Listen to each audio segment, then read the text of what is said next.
Hello everyone, welcome back to Rob's Gaming Table. Today on the table we're going to be playing some more Street Masters by Blacklist Games.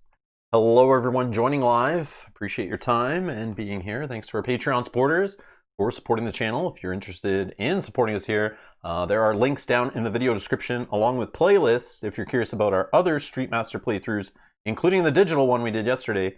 That should be linked down in the video description.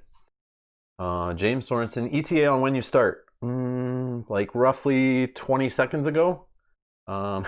Just kidding. Yeah, I should put a countdown timer in my starting soon, but I can never hold a specific time to start because sometimes technical issues happen. So, but yeah, I probably should do that. But I usually start the stream like 2 to 3 minutes before it goes live. Not too long.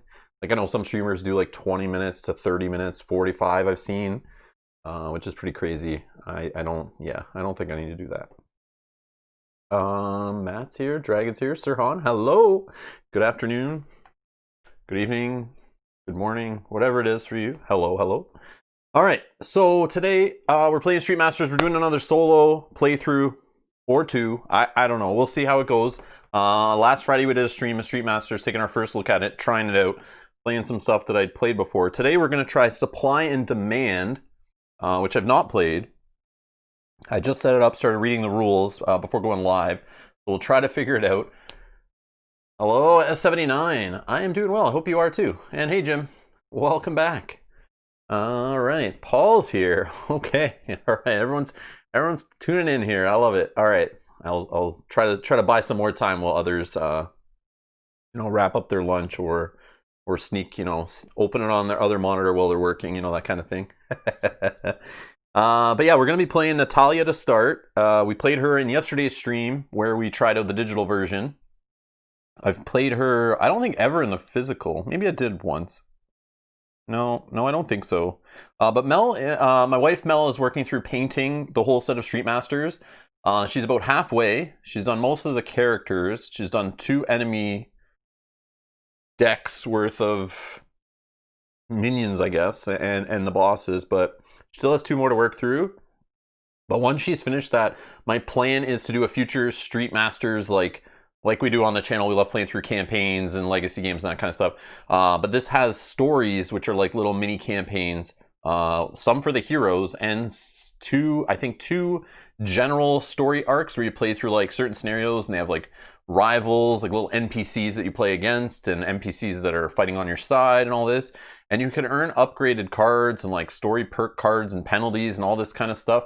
So I want to try all that stuff out after I play a little bit more of this. But once Mel's done painting it, then I'll do that. I just don't know what each story pulls from. So I don't want to do that and then find out I can't play with unpainted Street Masters once it started being painted. But yeah, we'll get that going probably next week, I would assume. But we'll see. But we have now the Golden Dragons are painted, so we'll be playing with them today. And we'll try Natalya, maybe Gabriel, same players or same characters or fighters we were playing with yesterday in the stream, in the digital version. Now they're painted, so I want to give them a run here. I've never played with their physical cards and try it out. And on this stage, we've never played Supply and Demand. Dragon says, so how many games have you streamed now that the designer showed up? Gotta be a thrill when they stop in. Yeah, like, I don't know, quite a few actually. It was fun yesterday playing the digital version of this and we're like halfway through the stream and I'm curious like who made the game. So I look up in the credits and it was kind of funny. I'm like, this guy Tim Chase is the only person that programmed the whole app? Like that's mind-blowing, one-man team? And then I look over the chat and Tim's in there going, oh hey, hello everyone. I'm like, that wasn't planned. I didn't even share that stream really anywhere. So I appreciate Tim finding it, taking the time to show up and hang out. He was taking notes, taking our feedback. It was really, really nice for him to spend the time doing that. So I appreciate that. But that was fun. But this happened before where we've had other designers just show up. Even for games that I just purchased, they didn't send me or anything like that. Like the Street Masters, which I purchased, but yeah. Well, that was kind of fun yesterday to have that happen. And when it happens, it's like, it's interesting. It's kind of like, all right, now I have their ear. So let's give some true feedback on the game. So it's kind of cool to have that like two-way communication. And I appreciate it for you guys in the chat. I love the way everyone starts asking questions and gets involved, gets the chat going, and it's fun. All right. Hello, Dennis and David. Welcome. All right. Okay. Let's get down to the table. Okay. So here's our minions. All up here we have our boss. So we're playing with the Golden Dragons, which we saw yesterday in the digital app. So we got Along.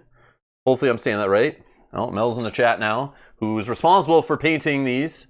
So thank you, Mel, for painting these so they look much better on stream than playing with plastic blobs. I do appreciate that. I am spoiled. So I get to play with them painted. All right, so Along and the Golden Dragons. This guy's running around with 15 health. And for the setup, we have to remove each Heavenly Dragon card from the enemy deck, shuffle them together, and put one in each fighter's threat area. Discard the rest, and then put Shadow Sun in play. So, yeah. Never done this before. The app usually takes care of this stuff, so I've never played with this faction yet in the physical game, so this should be fun. So the Heavenly Dragon cards. See, we had the problem in the app yesterday. They didn't show this Heavenly Dragon title here. So I had no idea what it was talking about when I said Heavenly Dragon cards. And then George helped out, and now we know by looking at the physical game. So there are, oh, I see. Black Typhoon Kick. There's just 4 of them, that's it? There was none that came out of the deck or anything? Okay. Unless I misplaced any. Oh, and then something about Shadow Sun. Put Shadow Sun in play. Where is that? Shadow Sun! Yeah, alright. So this card cannot leave play. It's a tactic. He gets plus 5 health per player. So he starts out at 15, so obviously we're playing with him on 20. Each time Along suffers 5 or more damage from a single attack, discard 1 Heavenly Dragon card. We need to try to get that done. I didn't realize that was a thing. I didn't know what it meant last time, so we're definitely going to try to knock that away. And we'll look at what that does to us. And then when this guy activates, he gains defense tokens until he has at least 2 of each type. Oh, George is here. Perfect. George is here. Hello. Just talking about you. So I know what Heavenly Dragon cards are now. They're right here. They actually say it on them. So we're good.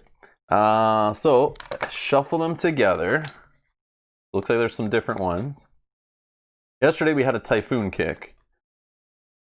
So let's see what we get today. Today we're playing Natalya, Supply and Demand, and the Golden Dragons. Is that who I played yesterday? Was Natalya versus Along? Yeah. So I guess we're doing the same. Natalya is now painted, and so I only have 2 enemy sets painted in the physical game, George, so I'm just picking from what I have. And I've already played the physical with Megan and Kyoryu. So today I'm going to try Natalya, who's now painted, and I shuffled up her deck. And I knew I didn't play her because her deck was like perfectly sorted. Same, I have Gabrielle now too painted, so we could try them out. But yeah. We'll be playing with the same kind of fighters today, I think. And I have this enemy set, and then I have the, what's the other one painted from the last time? The Brotherhood? I think it is, the Brotherhood. So we're playing with those. That's our only options. But we're just going to try the Golden Dragons today, and then maybe we'll try a different stage, and we can try a Gabrielle. But I'm limited to my options in the physical game at the moment. But once everything's all painted up for the whole base set, then I'll schedule some streams. We'll do like story playthroughs, the hero stories, and mix in some rivals and allies and that kind of stuff. Also, I'm trying to line it up with Justin, who you've seen on the channel, to come by, and Mel, my wife, and we'll have like 2 or 3 players, depending on if we can get some others in. I want to play this game with some more players too and mix some stuff up. Yeah, no rush, Mel. No rush at all. As you know, other games keep showing up on our doorstep recently. So we do have other stuff to play. And then we also have to learn and play, and other stuff that you've almost finished painting too that we need to get on the channel, and stuff that you didn't finish painting that we're still going to play because we want to. So yeah, so no rush. It's definitely worth the wait, I think. Oh, what am I doing? I am drawing one. Oh, we got a phasing hook punch. Put this in your threat area. If Along is within 2 spaces of you, he deals you 3 punch damage. Otherwise, he gains 1 punch defense token. Alright, and then the mercy on it is Along heals 1 damage. Okay. So hitting him before we get rid of this is kind of not really great. But we need to hit him to get rid of this. So that makes sense. Okay, so I'll throw that there. I started some of the stage setup, but I'll explain what I've done. So these Heavenly Dragon cards, I assume are out of play, it said. Each fighter slayer, yeah, discard the rest. And then put Shadow Sun into play, which we've already read. And then we'll shuffle up. So we're going to see a lot of minions here. Because if we've taken out, like, unless I mess something up, we've taken out everything but like 2 tactic cards. So it's like very heavy on the minions compared to like the gear and stuff that was loaded in the Brotherhood deck. And I never really noticed it in the app when I'm playing because like you don't like look through the deck as you play, really. What's your saying? Han says, and still got to finish those 7th Continent curses, give the paint room a break. Yeah, no, true. I do want to play those other 2 curses I have for sure. And then I need to check out, I know next week I might do a stream with the 7th Citadel Kickstarter launching. Maybe we'll do one of those like launch live streams where we can all take a look together and chat about it and discuss what's in there and then decide whether I back it or not. But I'm assuming I will back it just based on how much fun I've had with 7th Continent. But I don't know what they're doing. I'm like going in dark here. Like, I haven't read up any information about 7th Citadel. They've obviously been working on it for a long time, and they're probably still going to be working on it for a while. So it won't be delivered for a while. I'm assuming at least a year, if not 2, with Kickstarter delays and stuff. But yeah, I want to check it out. So. So we'll see. If 7th Citadel is still as cool as 7th Continent, it doesn't have to be the same, but it has to be cool. Like, who knows? They could do something silly with it, and it's like, I don't like games that do that. So we'll see. Or I'll wait till it hits retail or online stores or whatever. So we'll see. We'll see. We'll take a look at 7th Citadel next week. But that did remind me when I saw people talking about 7th Citadel coming to Kickstarter. It reminded me of 7th Continent. I definitely need to do some solo plays of that. But also, for those who have been bugging me, about it all the time. I get messages, and I know it's because a lot of fans on the channel loved our Too Many Bones playthroughs. But yes, I did order. It did come back in stock. Splice and Dice, Dart, and the Lab Rats. Threw those on an order. Still hasn't shipped out yet, but supposedly is in Canada. I hope it's coming from Canada. I hope it's not just in stock and it's like coming from another country or something like sometimes happens. So we'll see. It did say like 10 to 15 days shipping, which is nuts. So we'll see. But yes, I did order that. So more Too Many Bones will be coming. Also Marvel Champions. We have the Red Skull. I have Hulk now. I still haven't played Black Widow. And Doctor Strange, I got the notification. That should be coming this week on another order. So I should be all caught up with Marvel Champions content. I hope to sometime this week or weekend between streams blow off the dust off Marvel Champions, get back into that, get caught up with the latest rules changes or erratas or anything like that. And then start playing that again, and maybe that's what I'm going to focus on next week a little bit, but we'll see. We will see. But I'll be doing that for some solo streams and whatnot. But this week, it's mainly Street Masters, so that's what we're focusing on. Having a blast with this game, that's for sure. All right, let's see. And George says, I can't imagine why my wife would say if I asked her to spend her free time to support my gaming in some way. The most I ask is some uninterrupted time for me to play or watch videos. And then he says, when he disappears, you know I'm being summoned. That's awesome. Yeah, no, Mel's cool. She shares the hobby, right? So she likes playing too. And then once she got the taste of like painting, she's really started to like it and get into it. And then also playing with painted miniatures has changed my outlook on them a little bit more, since it's like good paint jobs. Before, when I would paint minis, I felt like I took too long and the results weren't that great, so it wasn't really worth my time. And that's why I never really cared for games with miniatures in them too much. I don't mind standees and stuff and poker chips. But since Mel's painting, it's like, yeah, it definitely helps change how the game feels for sure. So I'm kind of getting spoiled a little bit with it, and it's harsh when you go back and play a game with a bunch of gray plastic on the map. Like, would be so much nicer, as Sakabra saying in the chat. Yeah. And I shouldn't taste the paint. You're correct, Dragon. It was that one time, all right? I wanted to know what it tastes like. It said it was non-toxic. I thought, you know, someone had to taste it to find out it was non-toxic, so I figured it was safe. Sakabra saying, only took a few BN days for mine to show after order. Oh, business days, I'm assuming, right? Business days? Yeah, I don't know. Yeah, I placed the order when we said in the Discord, Sakabra, like we placed the order, like literally, we were placing it like, I don't know if we started placing it before you said it or like literally right when you said it, but I didn't get email notifications. That's the only thing I'm upset with. Chip Theory Games web store, I put multiple email accounts in there to be notified on all the items when they came in stock in Canada. I got nothing, no emails at all. So I appreciate that, Sakabra, for mentioning that in the Discord that they were in stock for me to place the order. All right. This looks like we got some more that have shown up, so we can get started. Okay, so anything else for setup? So that was the enemy deck. I know I'm not doing this in order, but supply and demand. So this stage, first time playing, so I appreciate any help. Not strategy-wise, you don't have to help, because we'll figure it out. If we fall on our face, that's fine. We try it again. But for how it works. So remove distribution network from the stage deck and place it in the stage area. And that is here. So distribution network, a stage condition card. If there are ever 5 power tokens on this card, the fighters lose. So now we have another loss condition besides a fighter falling flat on their face. Then we have activate. For each inactive objective, choose the enemy nearest it that is not carrying an objective. 1 enemy per objective. Move the chosen enemy 3 spaces towards that objective. Then exhaust each minion move this way. Okay. Whoops.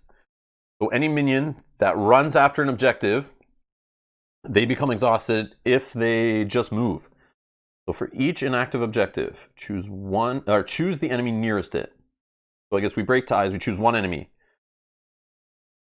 And it can't be carrying an objective already. Can't be carrying an objective already.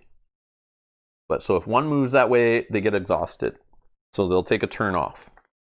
But what are they doing with this objective? Let's find out more here. Let's find out more.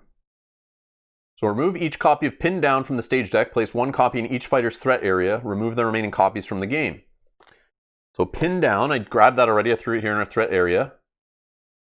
I think those are the characters that are from an expansion that's the 2 designers, the Sadler brothers or whatever, that are in this art, I think.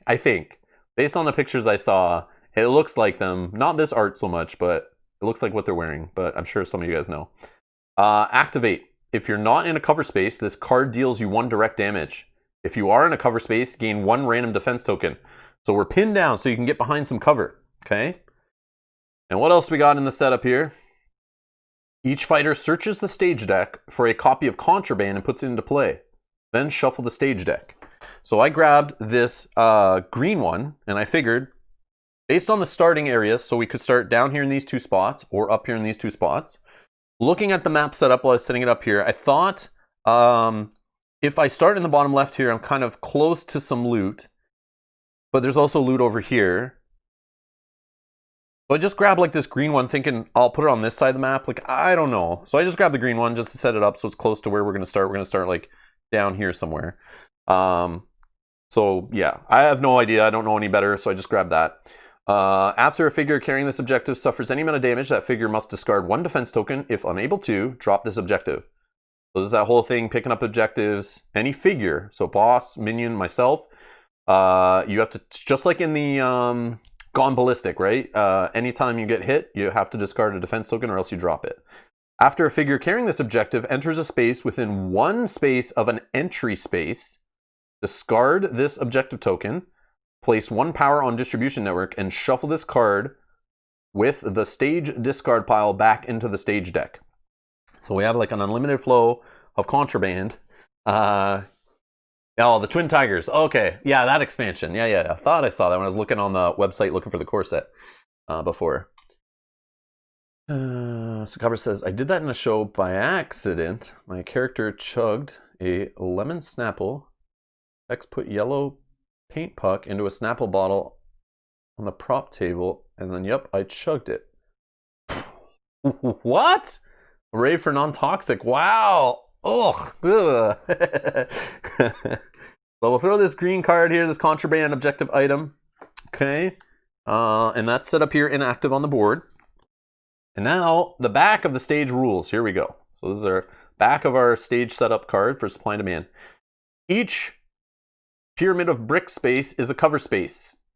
When an enemy enters an objective space, that enemy picks up one objective in its space. Each enemy may only carry one objective. When an enemy carrying an objective activates, it will not move. It will not move away. When an enemy carrying an objective activates, it will not move away from the entry space nearest it.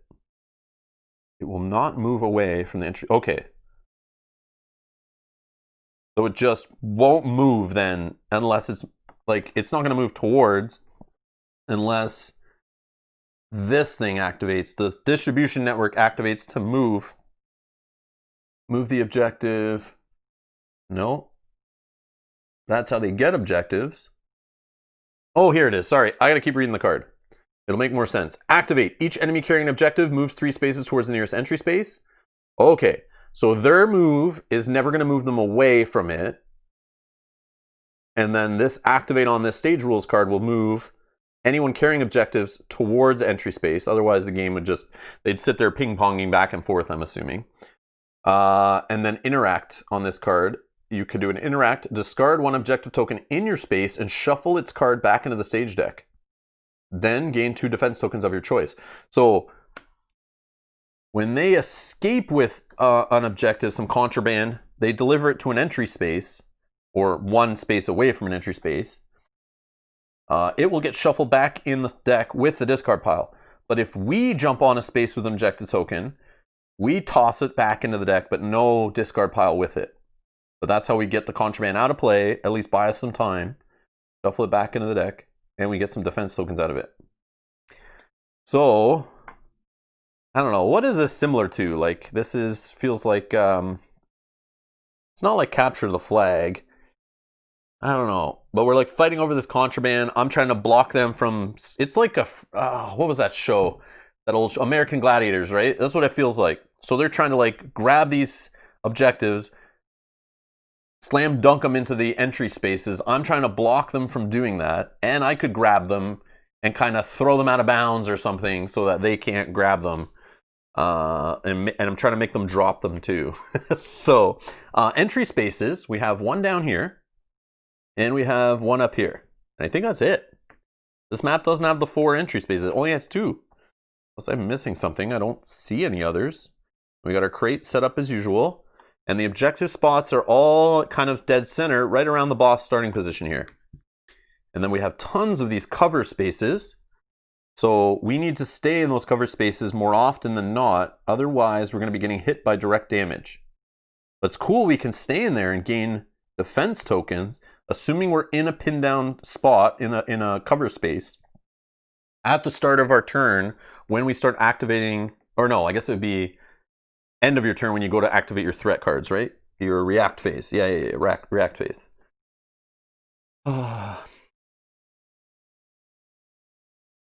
Ultimate tag. That's basically an American Gladiators reboot.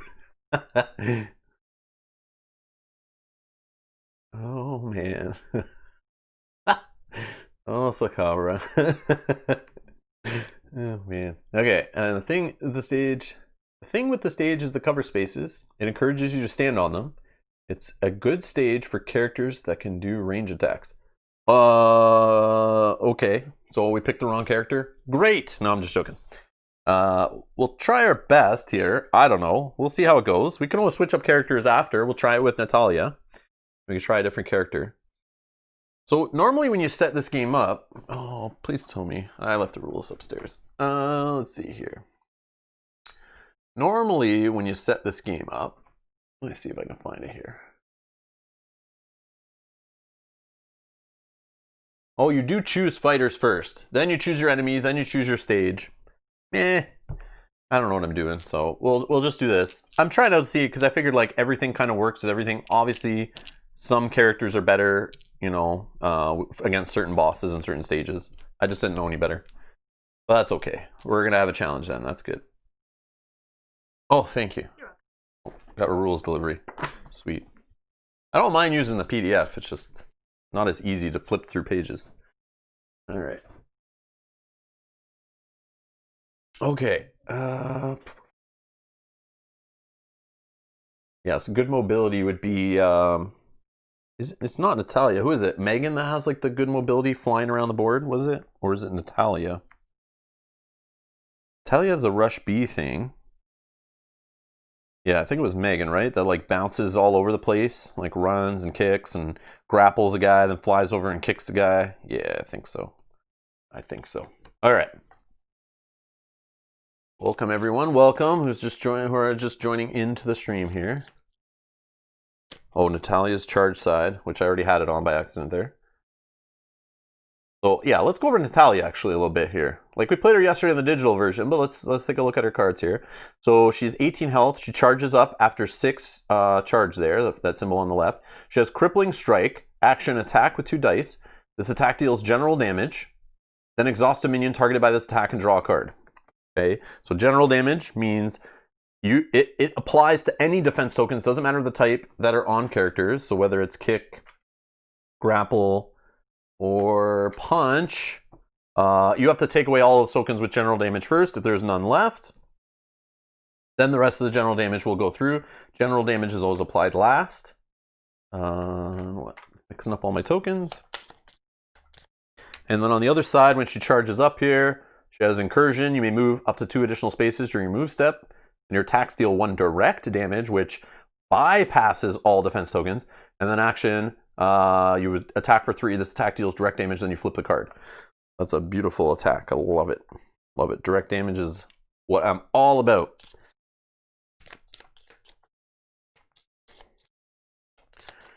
Okay. So let's draw some cards, which we should have, I guess, done first.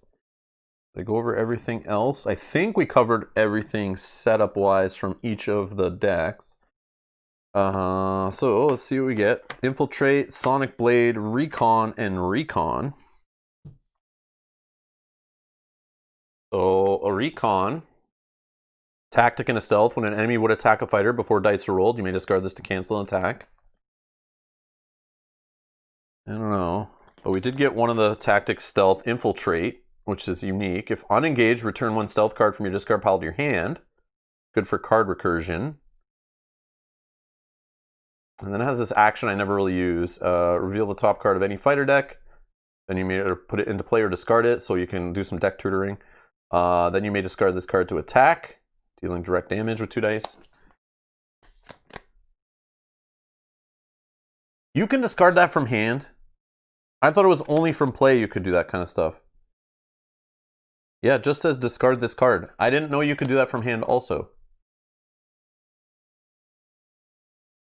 Okay.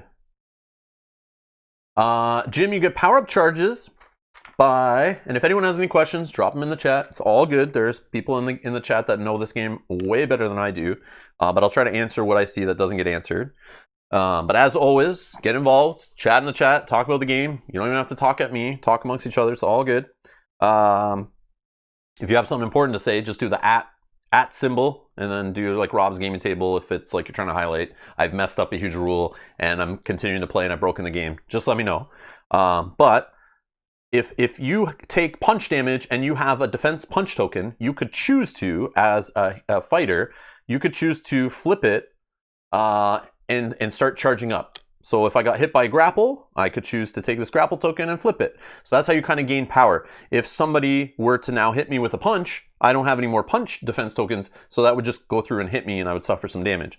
I couldn't use a kick token to block a punch. So it's kind of like this little kind of paper, scissors, rock kind of thing, I guess. So that's 3 different types that you kind of block and decide to take those defense tokens. And eventually when you get enough power, so in this case, Natalya has 6 there in the left and that blue icon.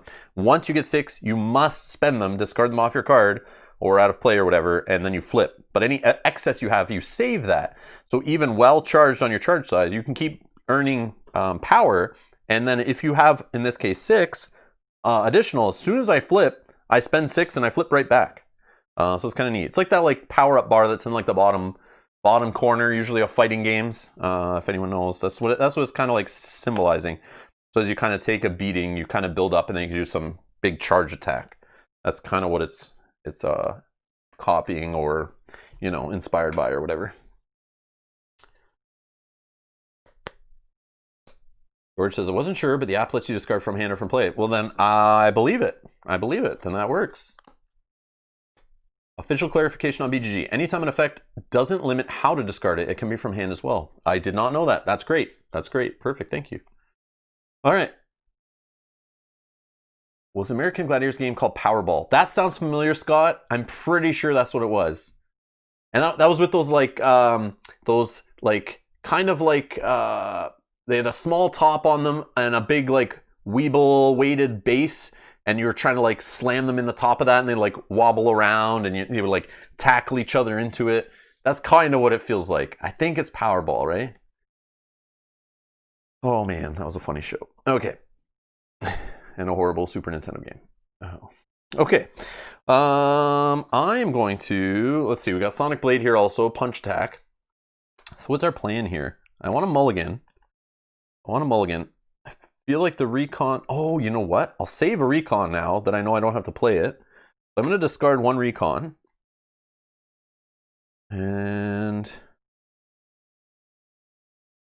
I'll discard a Sonic Blade. I'll draw 2 more. We get a disarm, and we get a rush B. Yeah, okay. These will shuffle back in.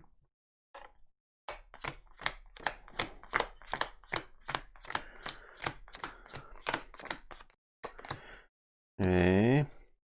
I don't know what the card it is I'm looking for. She has one that you get like extra die or something, right? They all kind of have that, I feel. Where you get like a plus hit or get direct damage every time you attack or something like that. I just forget. Even though it was just yesterday we played with her. Oh, whatever. It's all good. Okay. So, what we're going to do, here's what I thought. So if I count here, 1, 2, 3, we can move 3 as our move. Then we can rush, get onto the objective at least, and then maybe interact to throw it out of play. Let's find out what our threat card is here. We get a Wanbo. No, he comes into our area. Wanbo. No, it's the blue one. I'm assuming here. Yeah, definitely here, right? We get Wanbo coming into play. And no defense tokens. He has an activate. Advance 1 space towards the nearest fighter, then attack. Then if unengaged, this enemy deals 2 general damage to each fighter within 2 spaces of it. If this enemy dealt no damage during this activation, it gains 1 random defense token. Blah. Okay. So our plan, I think, is still good. I say we just rush, get that objective, shuffle it back in the deck. Or at least stand on it. They have to be on it to pick it up, right?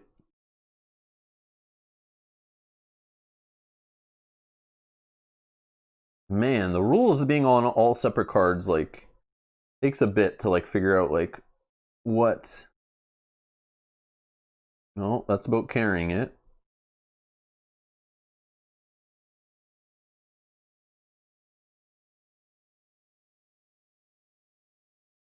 Yeah, an enemy picks up an objective token when it enters its space.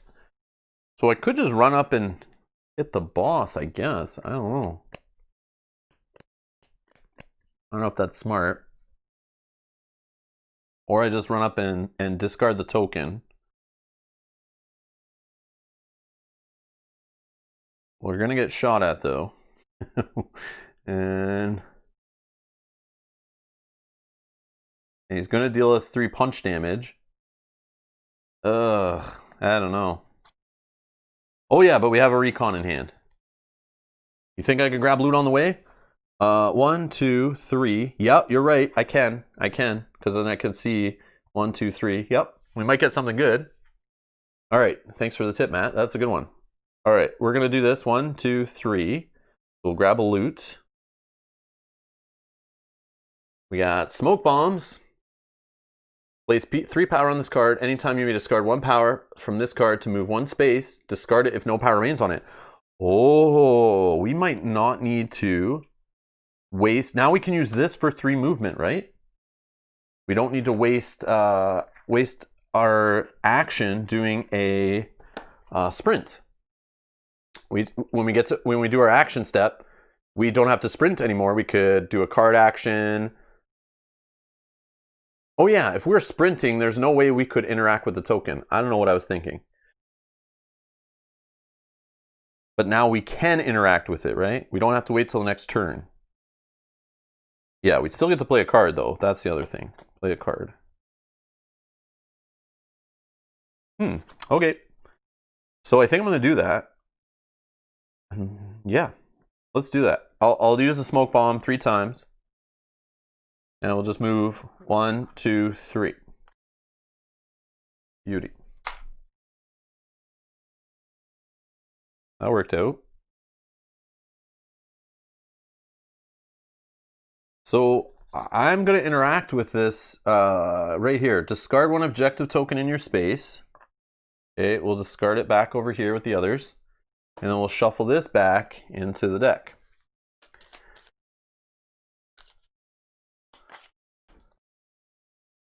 Yeah, I think that's the way to do it. I don't know.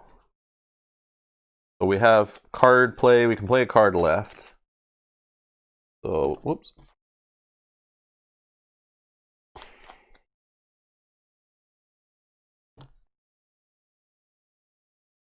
We could use Rush B to move up to 4 spaces just to get back into cover.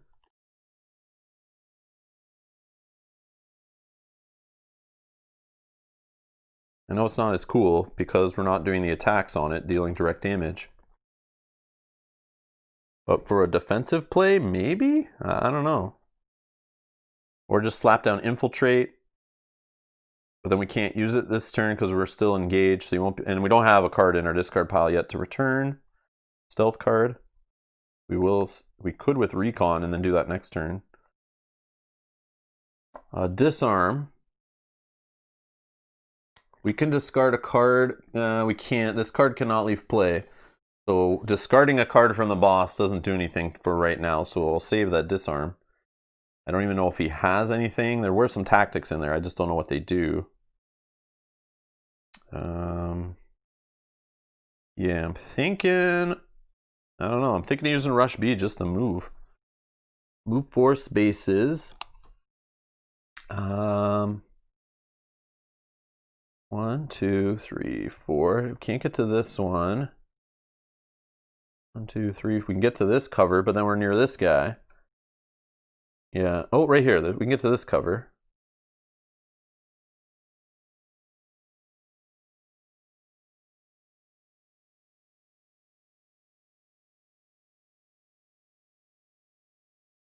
And then along the way, we can attack, right? Each time you enter a space during this movement, you may attack. So we could attack the boss by moving here first, then 1, 2, 3.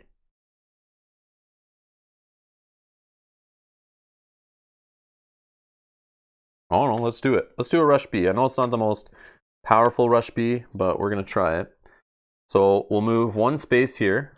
We'll do an attack. And it deals direct damage. And each of these attacks deals +1 direct damage if you have not attacked that target yet this turn. So we deal 2 direct damage to the boss. Let's get some dice here. Boom! Take that. All right. So 18 more to go, and he's dead, and we win. All right. And then we go 2, 3, 4. We're in cover. We're in cover. We're pinned down. We're pinned down. All right. That's that. React phase. From left to right, we're gonna do these cards here. Was it enemy first we set up? Or was it? Yeah, it was enemy deck. Right? Or do we?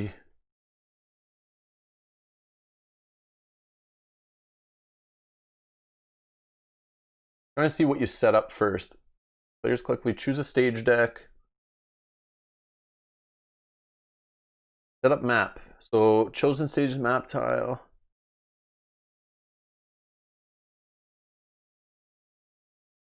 I don't see where it says do the enemy stuff, but it does say choose an enemy deck. So we'll say the enemy things first, I guess, and then pin down. It says choose the enemy deck first, and then later it talks about setting up your map with the stage deck. So we'll try that. We will try that.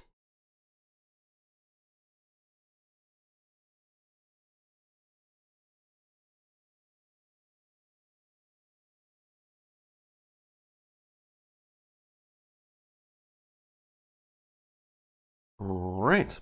All right. Okay, so activate. If Along is within 2 spaces of you, he deals you 3 punch damage. He is no longer.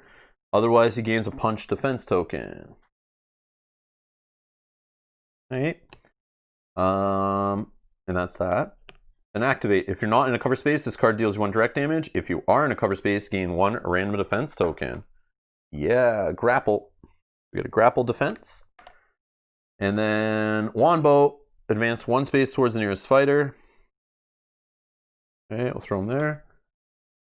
And if unengaged, deals 2 general damage. Each fighter within 2 spaces. There is not a fighter within 2 spaces. If he deals no damage during this activation, he gains 1 random defense token of his own. Punch. Okay. Okay. Draw phase. We got Razor's Edge. If you're unengaged, attack. This attack may target an enemy within 5 spaces of you, dealing a single type of damage of your choice. Kick, punch, or grapple. Okay, cool. We're going to flip this, and we're going to do the enemy turn. So we go to Along first. Activate. Along attacks, dealing +1 direct damage. So no one's engaged with him. He's not going to hit anybody. Then each fighter that was not attacked this way activates the mercy effect on each card in their threat area. So he's going to heal 1 damage, which is fine. That's all I have there. And then we go over here, activate. Along gains defense tokens until he has at least 2 of each type. Yeah, that's gross. That is gross. Yeah, let's throw it here. And fun times. Okay, that's that. Now we go to the stage activation phase. We have an activate here. Each enemy carrying an objective moves 3 spaces towards the nearest entry space. There is none that satisfy that. And then over here, activate for each inactive objective token. There is none. So nobody will move. Okay, so all that's fluff. And we're going to draw a card from the stage deck. Crossfire. All right, event. Each figure not in a cover space suffers 1 direct damage. Aha. All right, this is the game we're playing. So there's other ways we're going to get hit. Not being in cover. Then each fighter in a cover space may draw 1 card. Oh, wow. If no fighters are in cover, draw 1 stage card. Okay, so this is the shenanigans that's going to happen. That's great. We'll draw a card. Sonic Blade.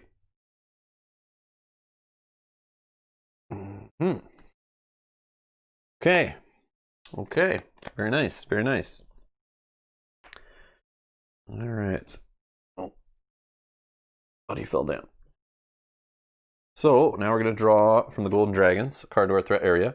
We have a Jin. He's a minion. 5 health, 4 attack dice. Starts with 2 punch defense.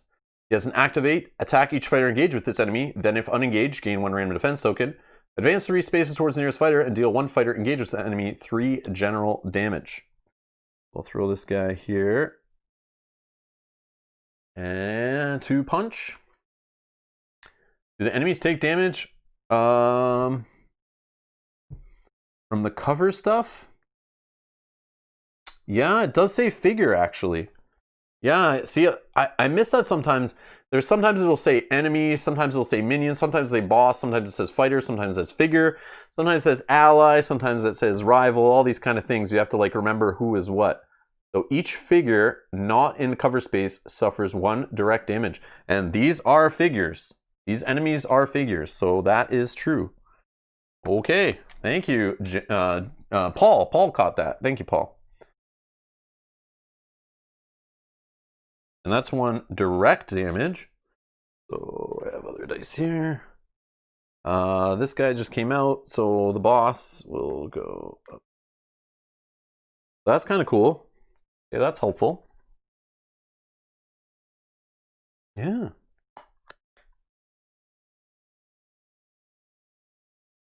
Okay. We need more of this event to come out while we're hiding behind stacks of bricks. This guy will get 2 of these.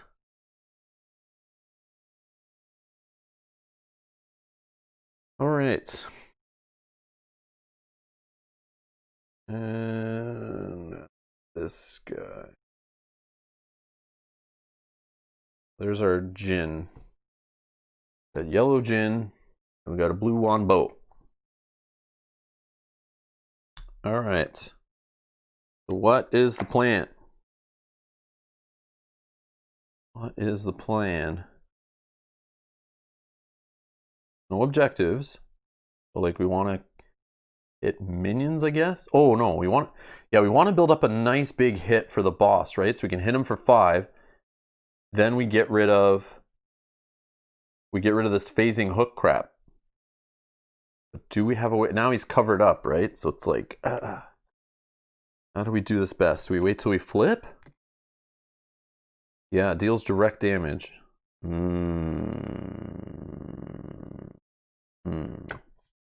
to get flipped.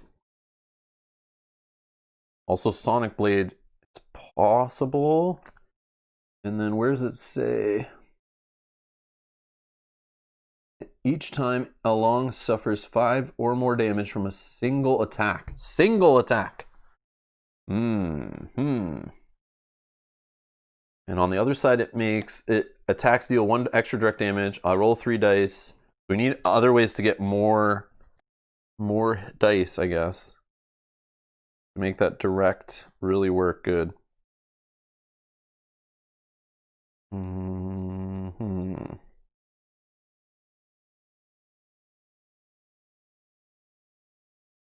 Why didn't you draw a card from the yellow? Yeah, Jim, it was this guy. This guy came from the boss deck, and he comes into my threat area. So that's our next minion. It's mainly minions left in this deck, so we're going to see a lot of those, and they'll always go into my threat area, and then we put the figure out on the board in the nearest entry space that's open.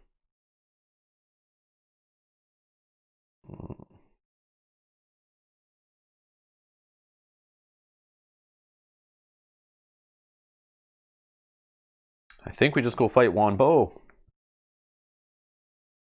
But I don't have much defense.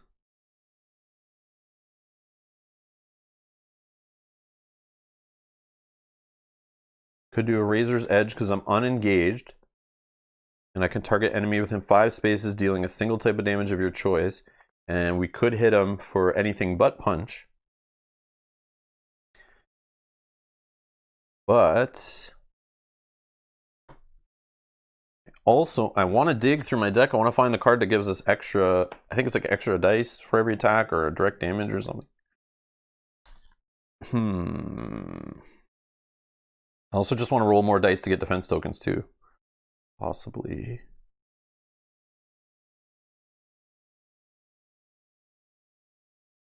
Yep.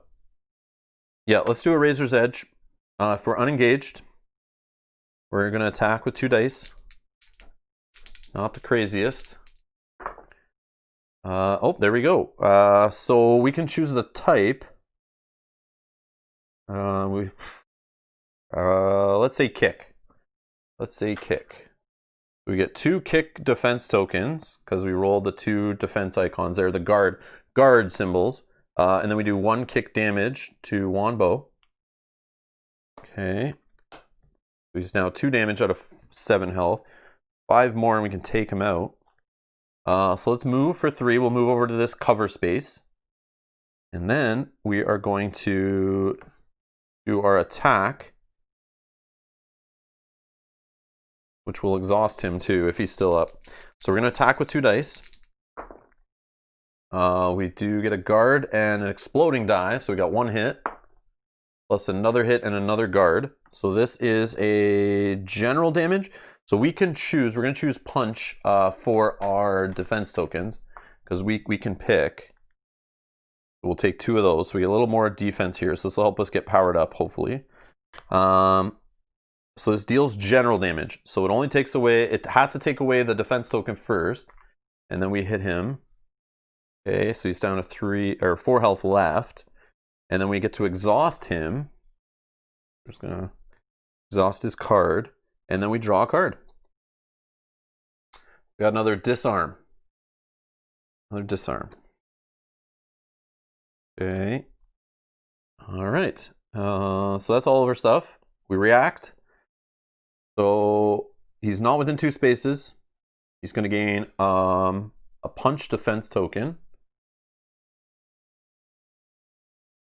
And we're in a cover space. So we get a random defense token. Punch. Okay. And Wombo will just ready up. And then Jin, there's no fighter engaged with, he'll attack. Then he's going to gain a random defense token because he's unengaged. So he'll get a grapple. Okay. And then advances 3 spaces towards the nearest fighter. Okay. And deal at 1 fighter engaged with this enemy 3 general damage. We'll take away 2 punches and a kick. Now we have 3 power. Okay. When it's general damage, we can choose which defense tokens come off there. So I'm trying to keep kind of like an even spread, right? So I have a punch, a kick, and a grapple right now left. So we kind of cover our bases a little bit and try to turn as much of those into power as we can. And that's that. Now we draw. Sonic Blade. Come on, we need those tactics. We need one of the tactics that gives us extra attack help. Okay. So we go into the enemy phase. Go along. Nothing to attack. He's going to heal 1 damage. Okay. And then he already is covered for defense tokens, so he doesn't need to gain any more off Shadow Sun. And then we're going to the stage. There's no objective. No objective. Kingpin Rising event. The boss gains 2 random defense tokens for each power on distribution network. There's 0. Each fighter in a cover spaces in each fighter, which is just us, in a cover space chooses a different enemy carrying an objective if able. Each chosen enemy moves 1 space towards the entry space nearest it. Yeah, no. We got rid of that objective. I think that was a good thing. I think it was a very good thing to do that to start.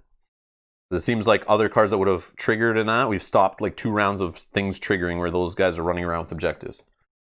It seems like that was a good play so far. I could be wrong, but that's what I think. Okay, and that's that. Let's draw an enemy card from the Golden Dragons deck. And we got another minion, Dow. 6 health, 3 attack dice. 1 kick and grapple defense to start. And then he has an activate, advance 4 spaces towards the nearest fighter, and attack. Then retreat 2 spaces and gain 1 random defense token for each space retreated into.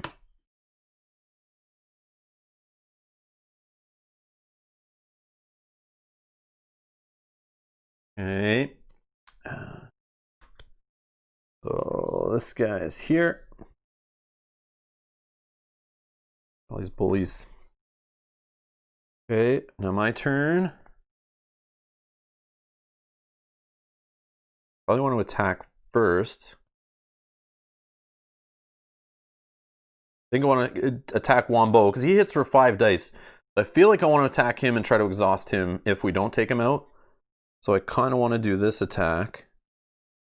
Deals general damage. Their card I can play first. No, not really. Need those tactics. And I'll get to draw, so maybe I'll draw into something that can help. Alright, we got 1 hit plus an exploding one, so that's 2 hits so far. 3 hits. General damage, he is 1 health away from dying. That's sad. And he gets exhausted. And we also draw a card. Another recon. Come on. We're just drawing duplicates. Lots of duplicates. All right. We'll put those to use, though. Now what do we play? Do we just attack him with a Sonic Blade to try to just take him out? Or do we attack? We start trying to punch through Jin's. Jin we need to hit with like a kick would be preferential, but we don't have that. We just have punch or grapple. So punch, he has 2 punch and 1 grapple. Like we can start fighting him. Might as well. Might as well.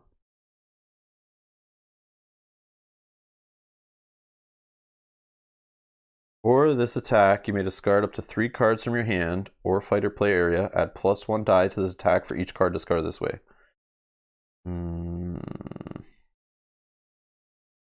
So that's a good way to get stealth cards in the discard pile, but I feel like we're just gonna play a Sonic Blade, and we'll just attack for 2 on Jin with punch.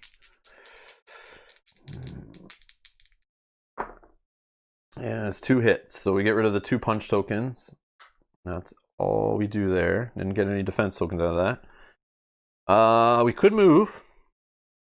We could move to prevent us from getting smacked a bit. Because Jin attacks engage with 4 dice. I feel like I don't want to take that either. This guy wants to move 4 spaces toward the nearest fighter and attack. So if we move back to here, 1, 2, 3, 4. You can still get me. Maybe we... No, we can't get into cover over there. So I don't know. Yeah, let's go back. Or here? Yeah, it'll get me anyway.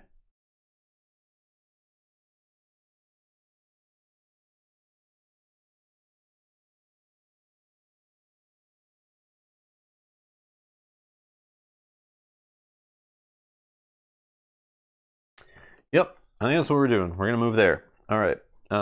React phase.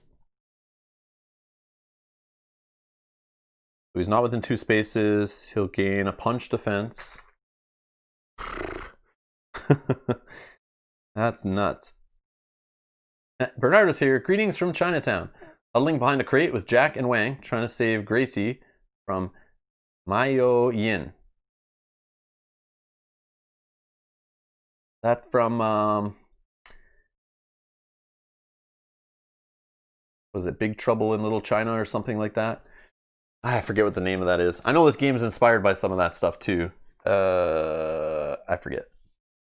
Yes, Big Trouble Little China, or it's like Big Trouble in Little China. I tried watching that movie not too long ago. I got like 45 minutes into it. I couldn't keep watching. I had to turn it off. I know it's like a cult classic. Everyone loves it. It inspired a lot of the stuff I love in pop culture. But man, I couldn't do it. It was like too cheesy. It's like way too cheesy. But I see the appeal.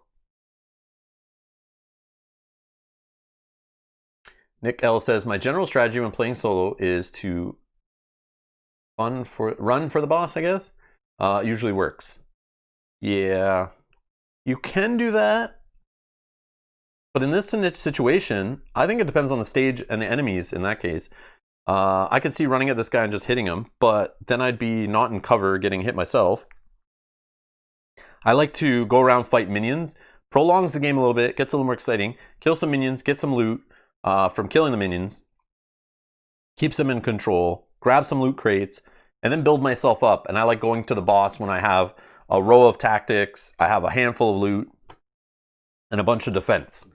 Then I like running up to the boss and punching him. But that's the way I like to play most of my games, right? Build myself up, level up, earn abilities, that kind of thing, and then run and punch the boss in the face and kind of make it easier. Like the Dark Souls in me. I'm not a speed runner. I'm a slow player. All right. Where were we at? Did we draw? No. We were doing this, right? So if you're in a cover space, this card deals you 1 direct damage. It's not, so we're going to do 1 random defense. We get a grapple. Whoops, wrong one. Okay, this guy just readies up. This guy tries to attack, then if unengaged, he gains a random defense. He'll get a kick.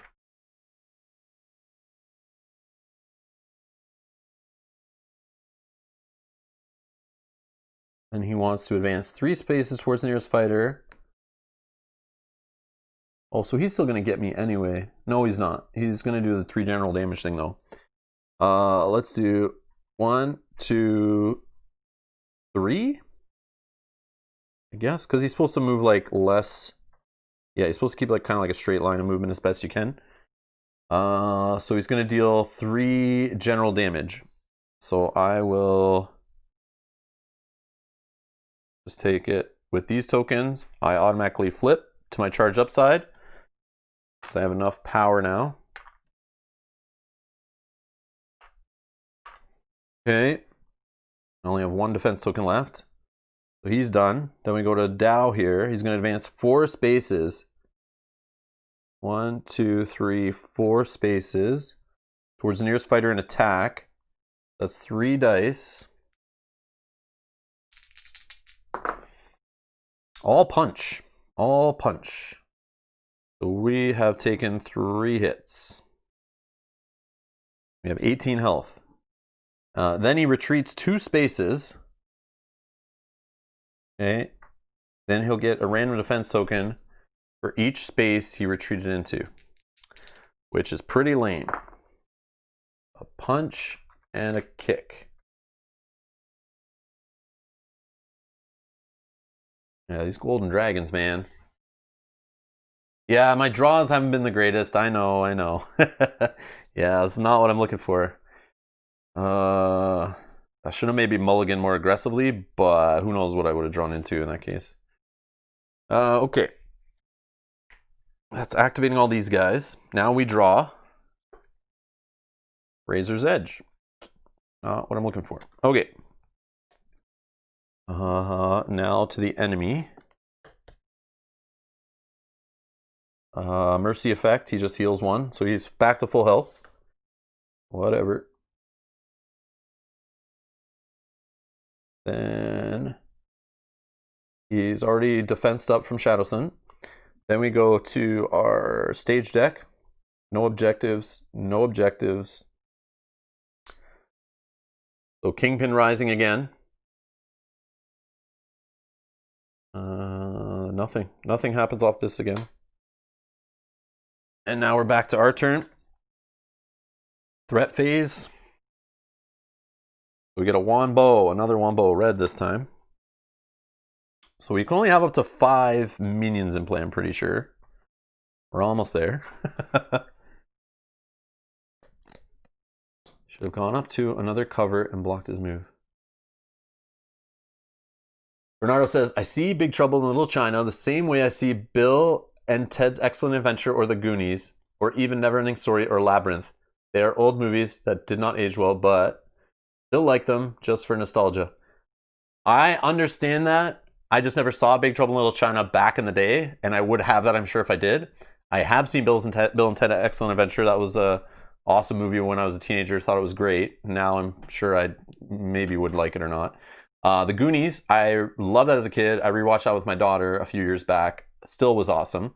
Neverending Story, haven't seen that in a long time, but song stuck in my head still to this day. And Labyrinth, I've watched that many, many times. Even when you're older, it's even cheesier and funny. It's great. I love Labyrinth. But I'm like a big Jim Henson fan growing up. I like anything with that kind of stuff in it. Any Jim Henson project, I love that stuff.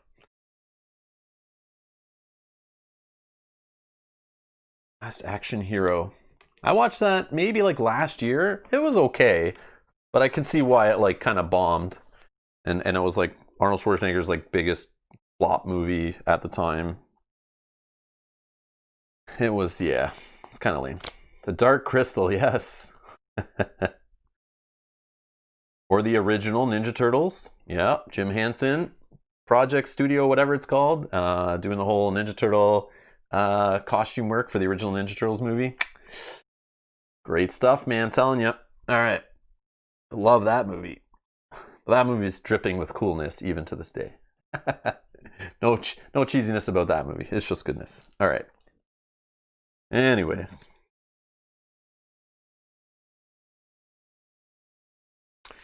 We did a threat. It's our turn. What are we doing? We've got too many dudes on the map here. And I don't seem to have the ways of taking them off the board here as much as I would love to.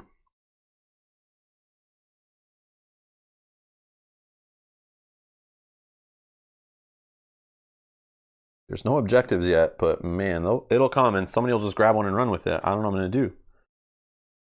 I need to start fighting the boss too at some point.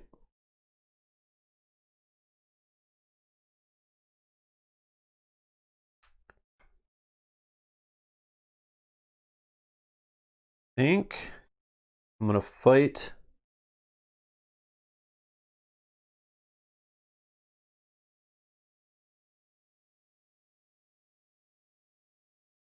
Yeah, George, I don't know, man.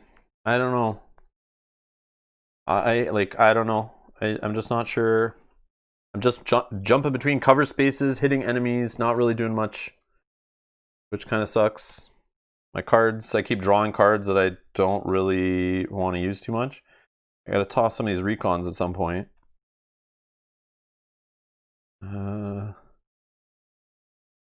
Like I'm just like kind of trying to draw cards from my deck to get something decent. I am charged up now, so I could move 5 spaces.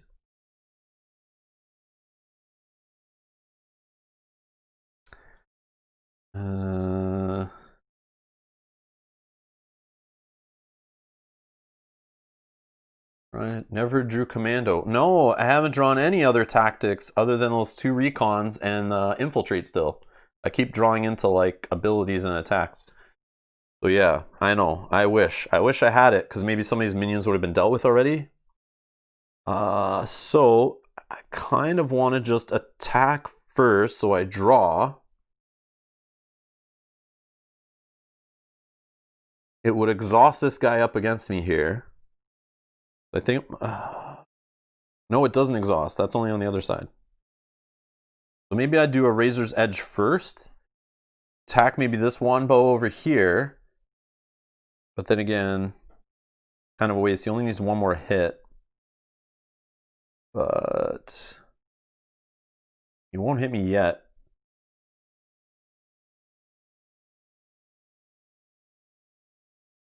This one won't hit me yet. These guys are the threat right now. Let's hit this Dow with some punch damage, I think.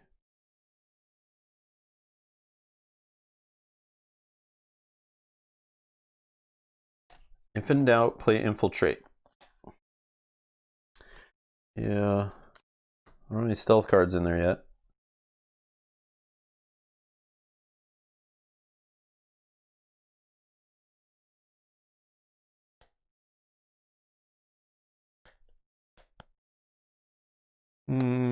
Okay, so we're going to do Razor's Edge. Oh, I am engaged. I can't do that right now. I'm engaged. I could Sonic Blade. Nope. I could do my ability, but I feel like I shouldn't do that.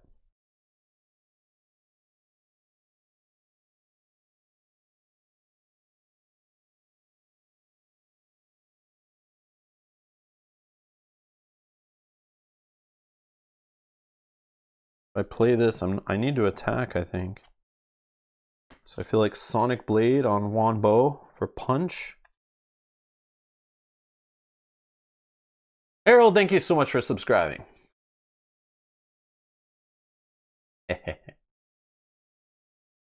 So we could just play Sonic Blade. We'll get attack for 2 dice, +1 direct damage.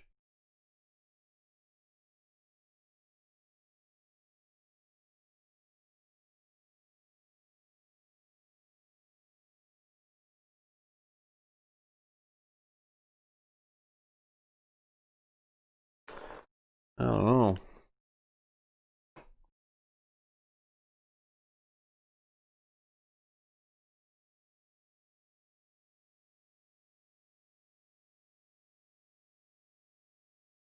Yep. Can discard up to 3 cards from hand. I'll discard a recon. So we're gonna roll 3 dice right now. Let's discard. I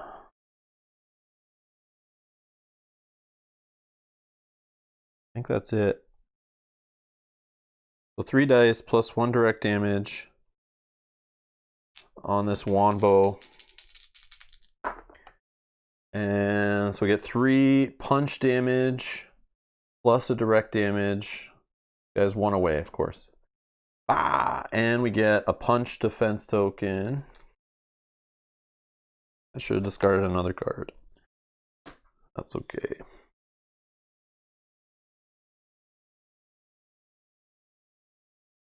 Could move 5 spaces.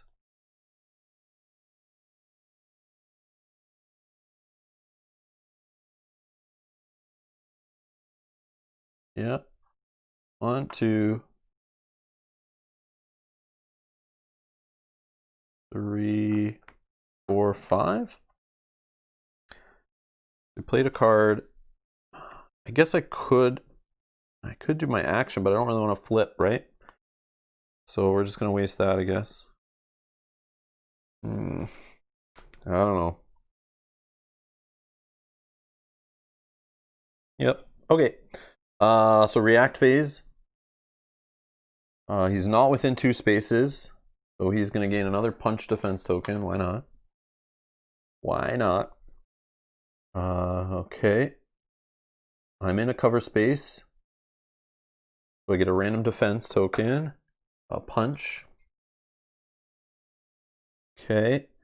This Wombo is going to advance 1 space.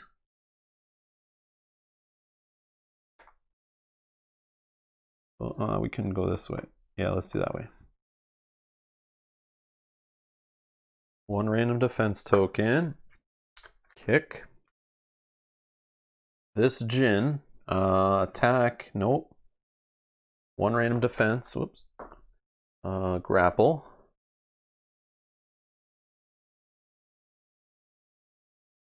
And 3 spaces. Okay. This guy wants to advance 4 spaces. 1, 2, 3, 4. Wow. He's going to attack 3 dice. This guy is all over the place. 2 kick and a grapple. Let's just take the grapple as a power. And we'll just take 2 hits, going up to 5. Okay. And he retreats.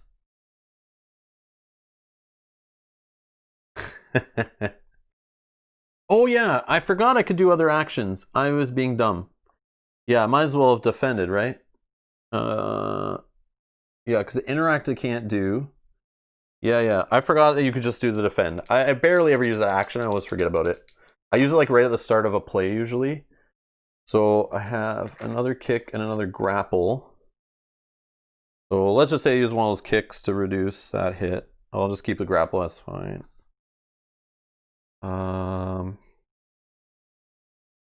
Okay. Yeah, I forgot about the defend. Thanks, George. Okay,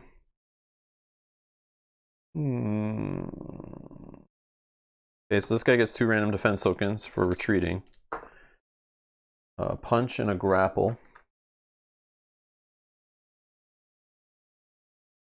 This guy advance 1 space and gets a random defense token. Grapple. Wow. Okay, then we draw.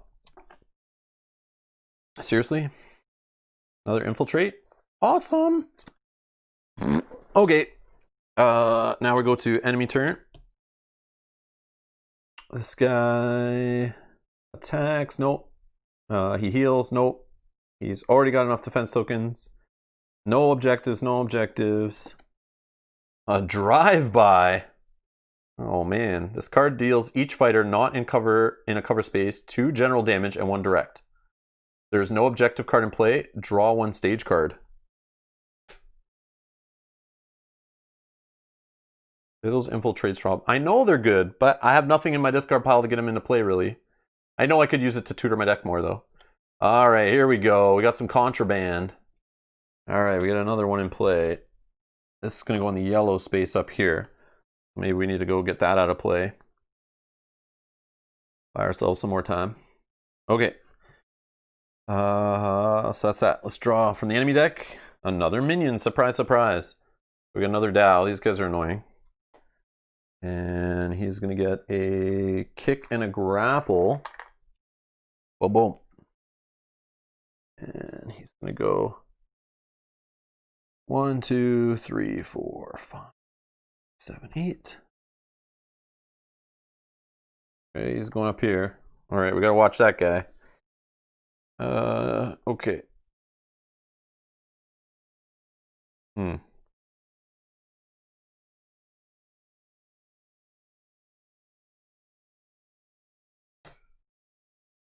Yeah, fighters is only the characters you're playing as.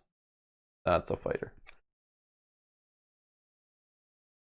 Or if an objective, a stage objective, sometimes these objectives are treated as fighters, but it will tell you. It always tells you.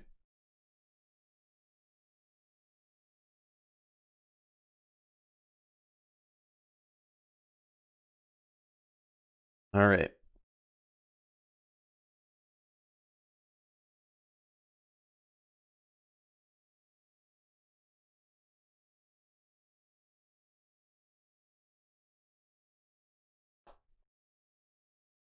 Okay, we're gonna play Razor's Edge. We're unengaged. I don't care. I'm doing it. We're gonna roll 2 attack dice.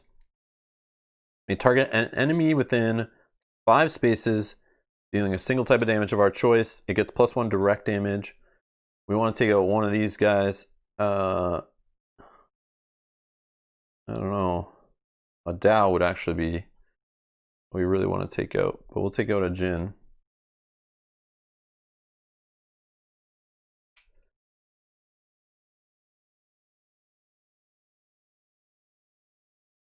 Yeah, let's do that. Let's fight Jin here. Whatever. We'll make this punch. Yeah, so we'll get another punch. And we definitely take him off the board. Okay.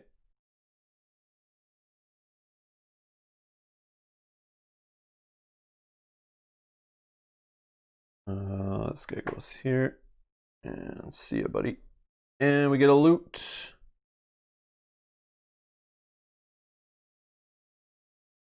Okay, we'll take 2 random defense tokens. I'm just going to use this right now. 2 random defense. 2 grapple. So we have 3 grapple, 3 punch.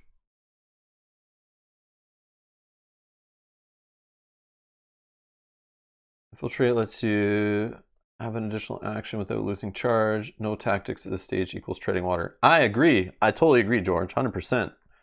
100%. But I'm not going to play the one I have right now. Okay. So I am going to... So that was playing a card, Razor's Edge. I haven't moved. I haven't done an action. So now I'm going to move. I can move 5 spaces. 4. And I'm going to interact with this thing and shuffle it back into the stage deck. Or the supply. Yeah, it's the stage deck. Why not? We're going to get attacked by A Long being over here, though.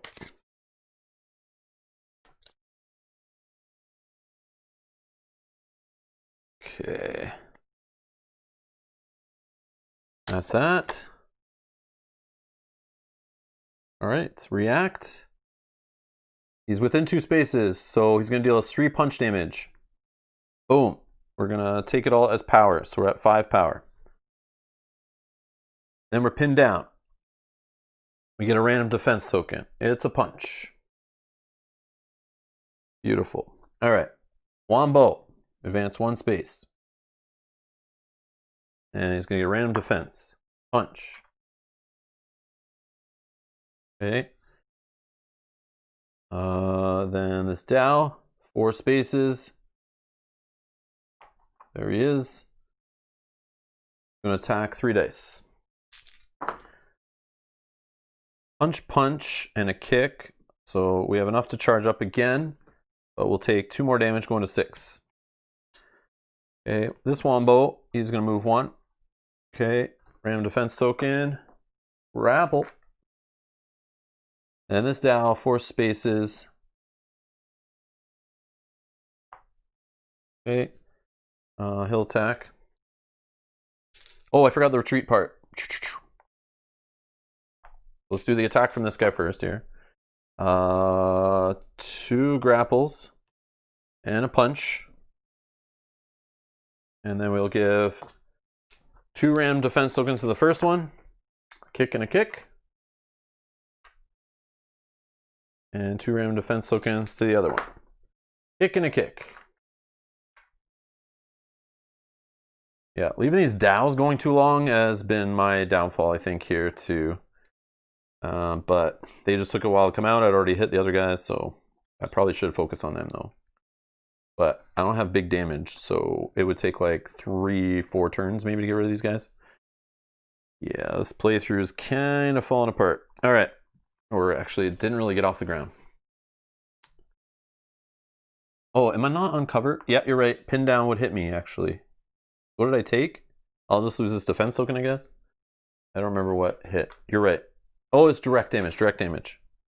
Yes, thank you. Oh, but I don't get the defense token that I took. Sorry, I assumed I was on cover there. I don't know what I was thinking. Yes, thank you, thank you. There we go. We're at 8. Yeah, I'm so used to just being in cover. That's those guys all done, right? Now we draw.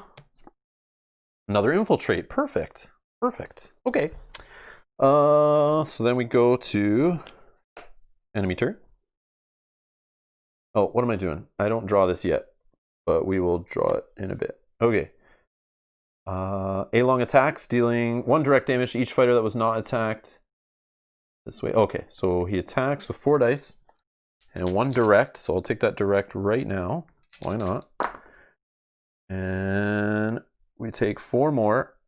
So we will go up to 12. We're almost done the playthrough here. Almost done. Almost done. All right. And right, we're at 13 out of 18. And this one, he gains a defense token. He's got enough. He's good. Stage deck. Nobody carrying. Nobody there. Oh, there's our green objective back. Okay. And then I draw this card. We get another Jin. I'll go here. And we play our turn.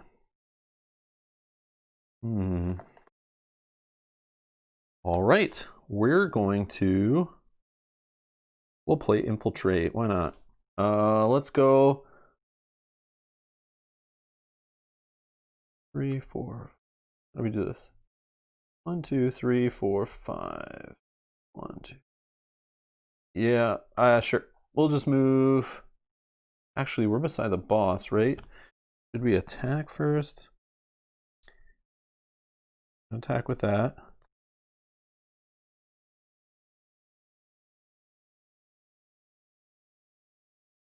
Yeah, I should probably discard the recon for one of those hits.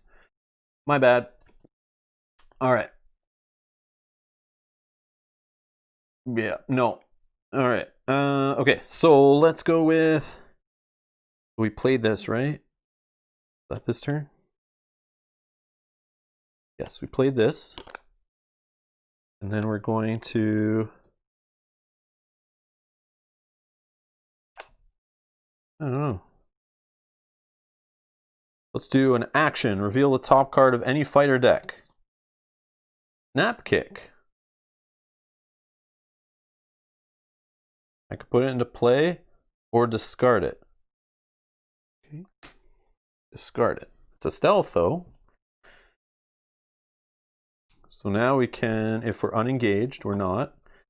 So then we'll move up to this cover We'll get this token on the way. We'll take a loot. Brass knuckles. All right, some punch business. Okay. And we can exhaust to return a stealth card to hand. Okay. Okay. Actually, we should probably return the recon to hand instead. Yeah, let's return the recon to hand instead. All right, so that's exhausted. I think we're done our turn. React phase. Wait. Exhaust infiltrate gives recons back. Yeah. Yeah. I grab a recon. I grab a recon instead. I keep forgetting to use them, but I should. Or use the one I had. Okay. So that's us. Now we'll go to react phase. He's not within 2 spaces. He'll gain another punch defense. We are in a cover space, so let's do this correctly this time. We get a punch defense. Then we get wombo.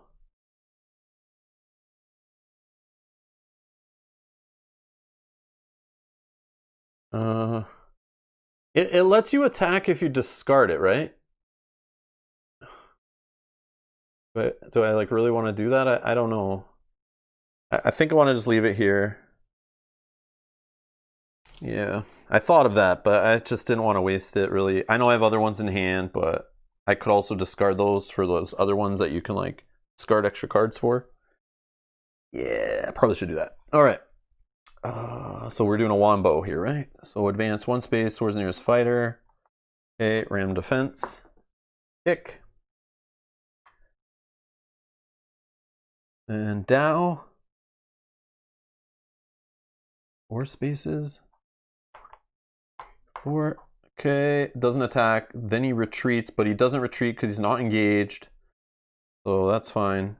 Wombo here. 1 space. Random defense. Punch. And then Dow, 4 spaces. 1, 2, 3, 4. No retreats or anything. And then this Jin. 1 random defense. Kick. Oh, he should have 2 punches. Should have 2 punches. Right. Now he gets a kick. He's going to advance 3 spaces. That's it. Draw.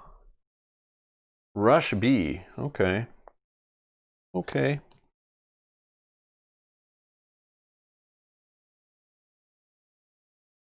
All right. Enemy.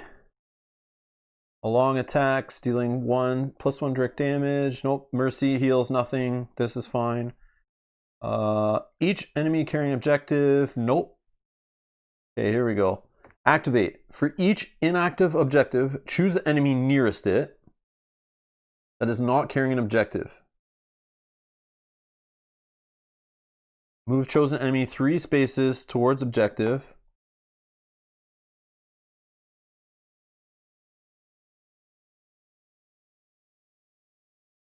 Move the chosen enemy 3 spaces towards that objective, then exhaust each minion move this way.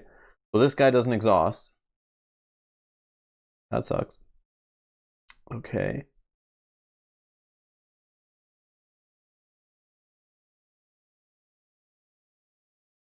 So he picks up the objective.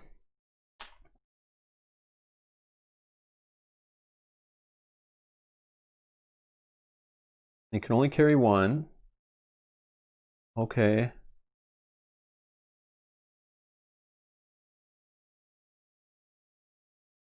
Yeah, I don't know. This is a weird scenario. I'm seeing like the flaws of mixing golden dragons in with supply and demand. Because these golden dragons, all they do is build up defense tokens.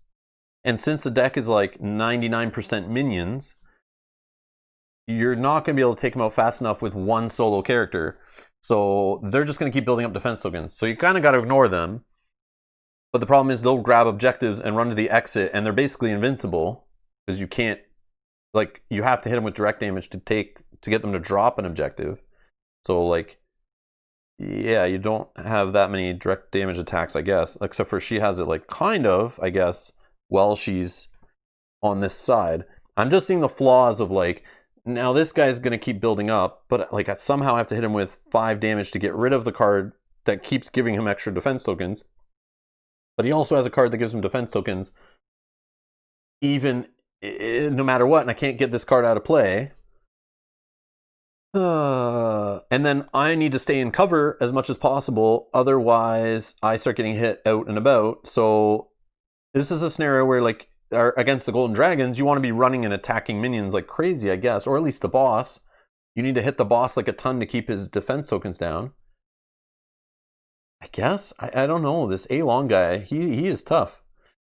And I just don't know if this scenario, because the whole cover system thing, it doesn't like jive well with the Golden Dragons. Not sure. Not sure. You can play that kick card, right? What is it?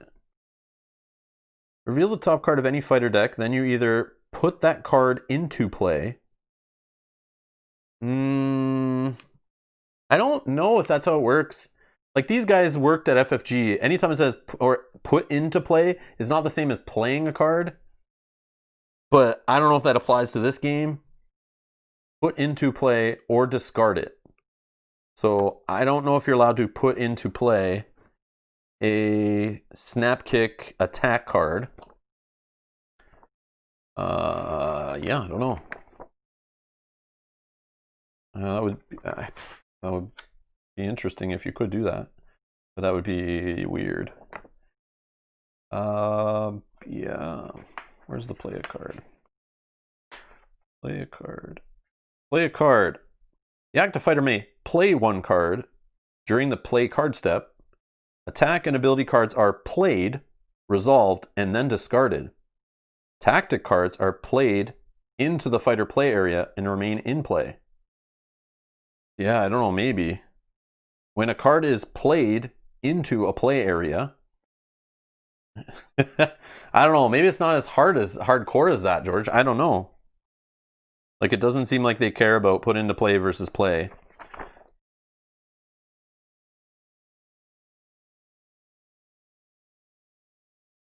But then they say on cards, card into play. I don't know if it works that way.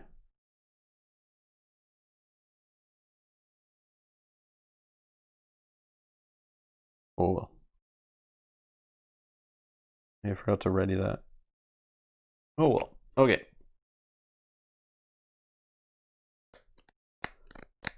Does it give you a blind play off your deck? I don't know. I don't know. Okay. Where are we?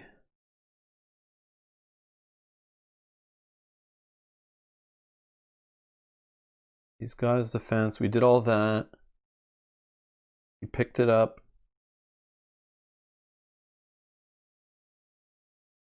I don't remember where we were.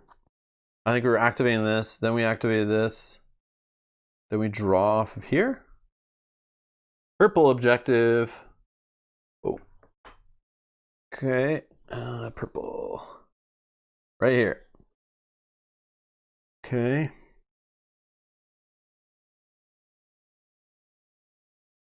And then it's our turn. So, minion limit.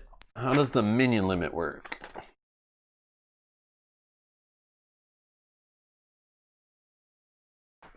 Do we just discard that card without...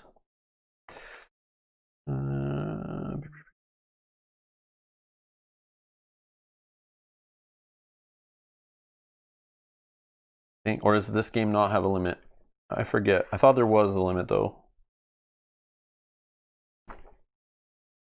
Need to find threat phase.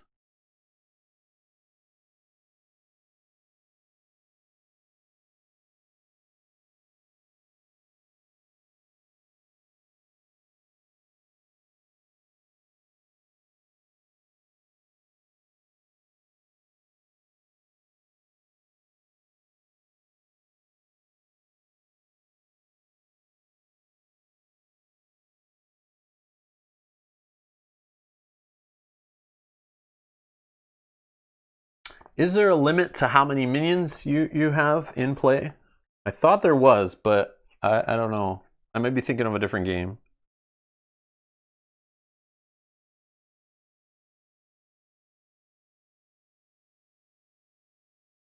Or how many enemies? I feel like that was a thing, but maybe not.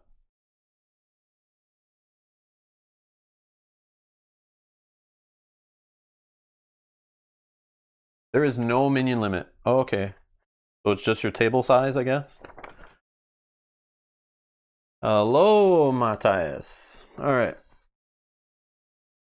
So, okay.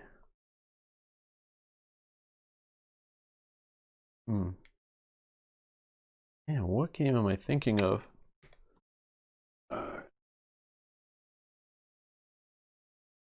Okay.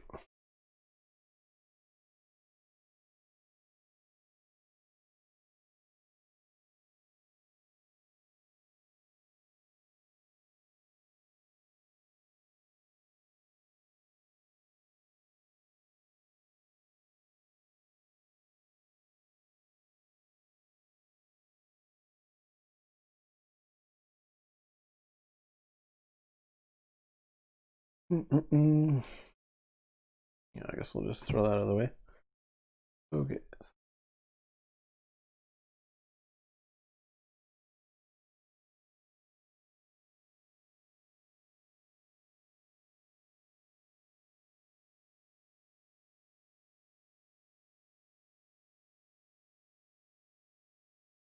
Scott found us the rule on BGG and Braley Sadler on Infiltrate. When you play a card, you put into play, so it's essentially synonymous. You can play any type of card this way. Ah, that sucks. Okay, that sucks. Oh, I wish we knew. Okay, that's fine.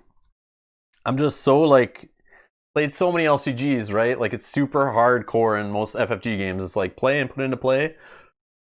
Like can't be interchanged like that. But that's the way I was raised. That's the way I was raised. All right. So can we correct such things?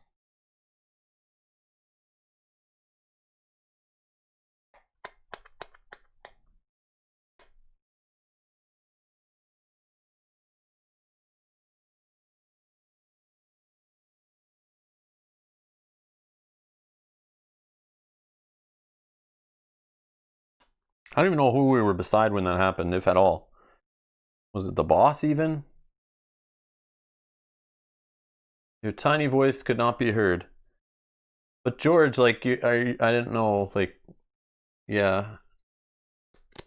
Like, I know you play tested and all, right? But I just didn't want to take the time to look it up. But trying to explain what was on my mobile. Okay. If you drew this turn, he picked it up.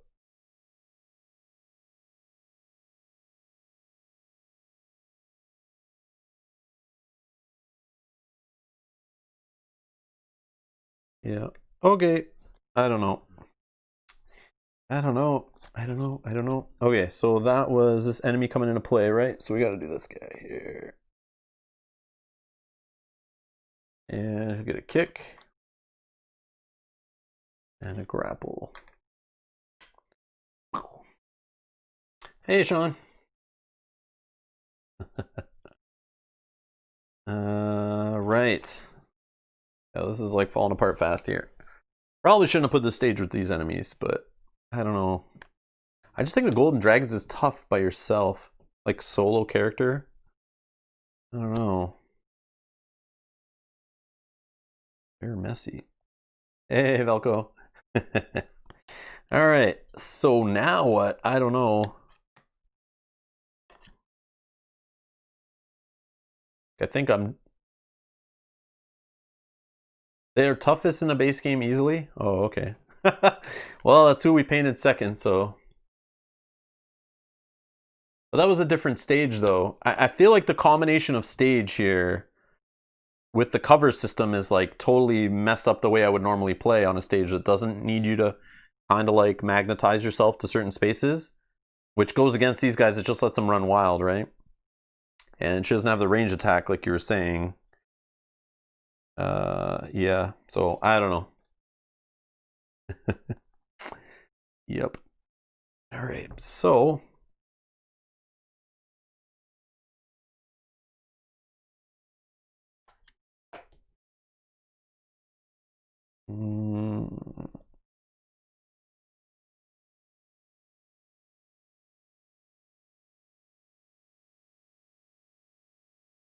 just go out in a blaze of glory. I don't know. I could do a rush B.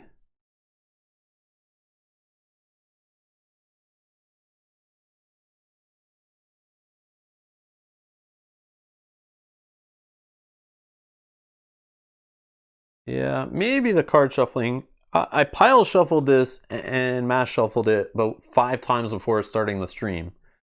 But yeah, I just happens sometimes in Street Masters I find, because there's only like 6 different cards or whatever, right? And 3 copies of each. So anytime 3 copies of a card's in a deck, like you're gonna see them. And the deck's not that big, so feels like a Keyforge deck.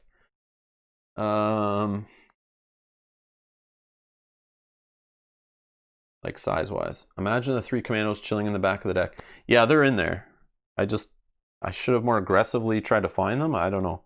I also should use the recons earlier to stop me from dying, but I guess I could still use them now to prolong it another turn maybe, but that's okay. I just need to end this one so I can start the next one. I'm just getting like, I should have scooped.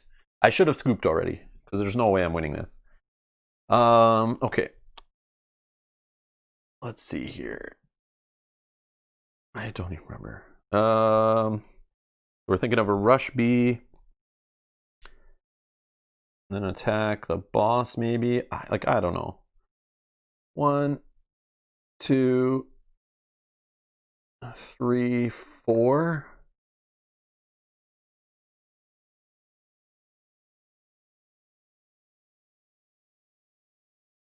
Oop now, unless viewers want to watch this to the bloody end.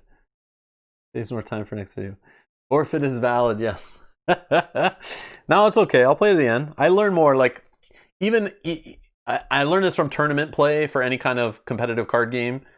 Play your full match out. I know a lot of people think like just scoop if you have a bad start, but I'm a heavy believer in playing when you're in a losing situation, especially from a game with tons of random decks, any kind of randomness to it, because you could draw into what you need and trying to make the best of like a bad situation, and you learn from those times when you're down. If you always only play when things are going your way, that doesn't teach you like anything. It doesn't harden you as a better player, I believe.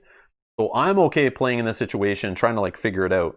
It's just kind of frustrating. Like I just see the game getting further out of reach, but I see more cards, I learn more things, I deal with different enemies and different cards. I'm just learning this whole stage. I'm learning the Golden Dragons, I'm learning Supply and Demand, I'm learning Natalya.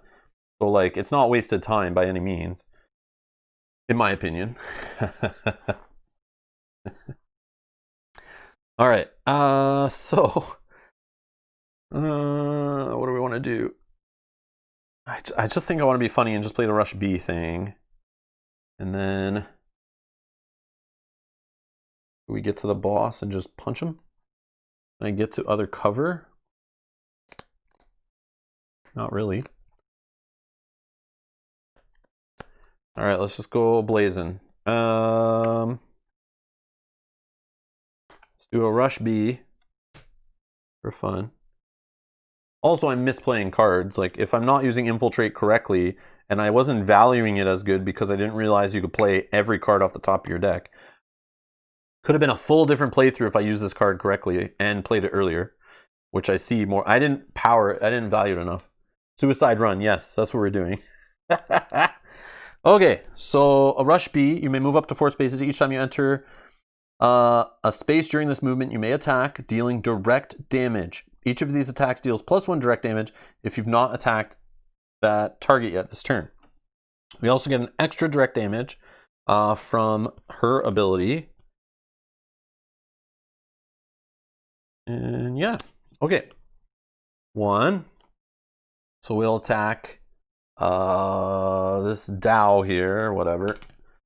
So we get 3 direct damage on him, right? A bonus from this. He's halfway dead. That's neat. Okay, let's go here. We'll attack this Dow. Okay, same thing. Okay.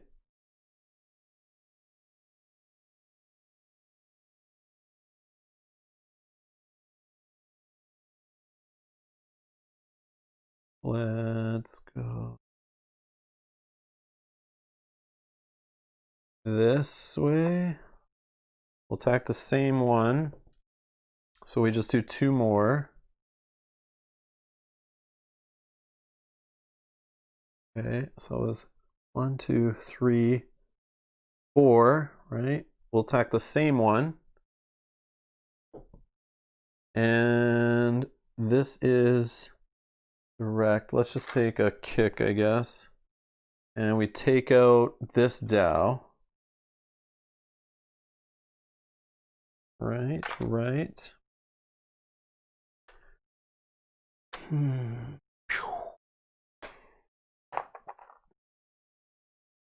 All right. Yeah, +1 die to all attacks is massive if I got that commando early. I've never not played with Natalya and not had commando within the first couple rounds of the game. So this has been definitely different. But yes, if I had that extra die for those attacks, so many times I got the enemy like 1 away from dying, and that extra die I'm sure would have helped. I would have had a couple minions dealt with like really fast, I think, but it didn't happen that way. And because of that, the other minions just got to run around and beef up. So that's a problem. But it's a card game. Things happen like that. All right. Let's do. But I could have used Infiltrate from the start. Instead, let them run around and build up while I dug for that card. It just, that would have still taken quite a few turns. I still haven't seen it, so I don't know. All right, so that was just a rush B. Now we can move.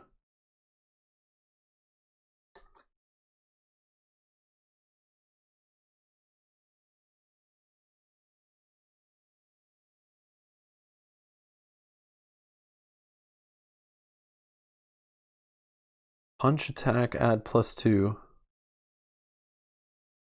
Yeah, that sucks. I wish this attack could be a punch.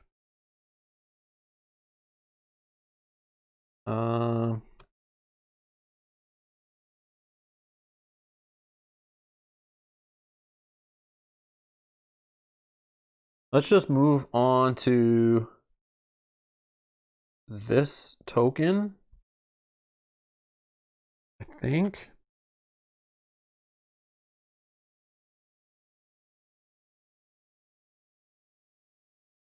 No. Let's move.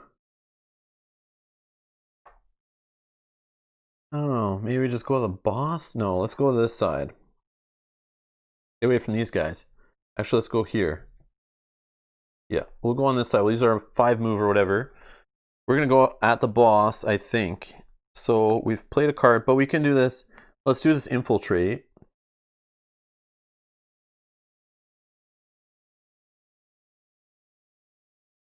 Reveal a top card of any fighter deck. Right, I haven't done an action yet, right? Yeah. Oh yeah, I don't need to tap it. Reveal the top card of any fighter deck. And disarm. Okay, so I'm going to play it. So I get 2 dice. So this is a grapple. We'll take a grapple defense token. We do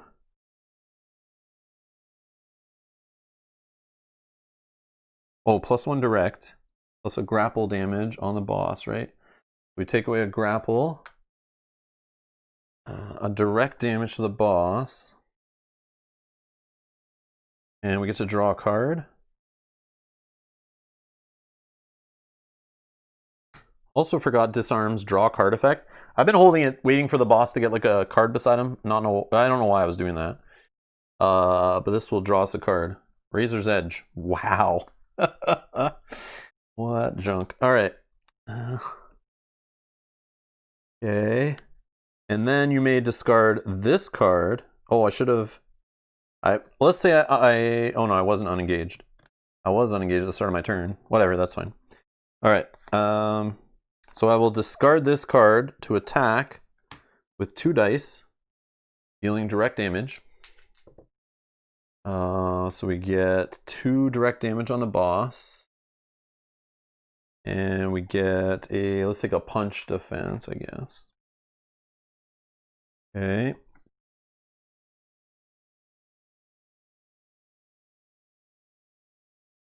Sure.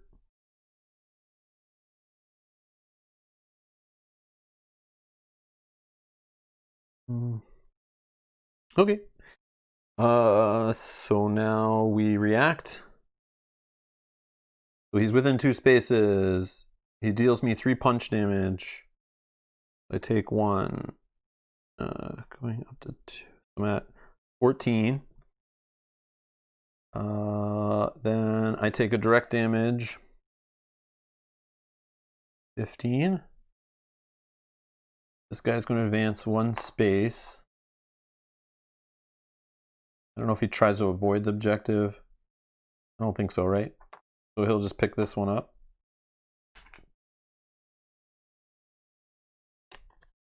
Okay. A random defense token. It's a punch. This Wanbo, random defense token. He's not within 2 spaces of me, so I don't have to worry about that, right? Grapple. This Dow. 4 spaces. 1, 2, 3, 4. Doesn't get close enough. Okay. This Jin. 1 random defense. Grapple.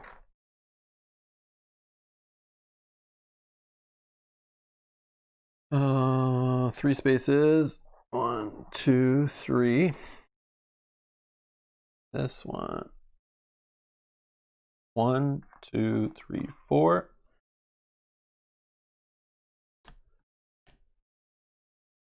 Okay. Draw a card. A recon. Okay. All right. And now flip. Enemy. He attacks, dealing 1 direct damage. He's gonna roll 4 dice. I'm just gonna do a recon to stop it though. I think it's before I roll, right? Yeah, so I'll just cancel the attack with a recon. I don't even roll. Okay. He gains a grapple token, so he's up to 2 defense tokens of each type. And stage. There's no inactive objectives on the map. We don't care about those.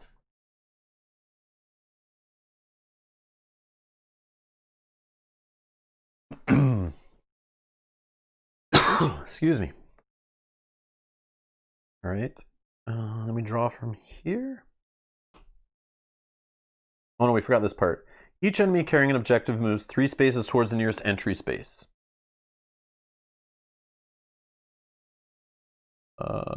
1, 2, 3. And 1, 2, 3. So when this guy gets close enough to 1,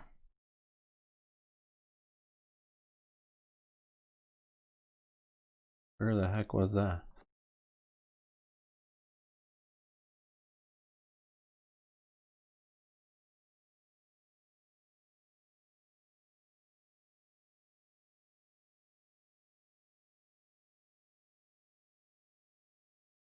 Okay, so this guy is in the right spot. He's going to discard the purple. And this goes back in the supply and demand deck with the rest of the cards. We're going to shuffle these.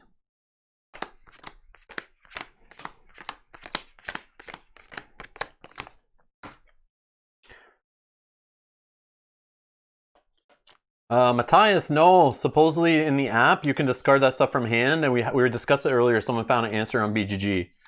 That, yeah, you can discard. If it doesn't say discard from hand or discard from play, you can discard it from wherever. Unless it says, when an enemy would attack a fighter before dice are rolled, you may discard this card to cancel the attack.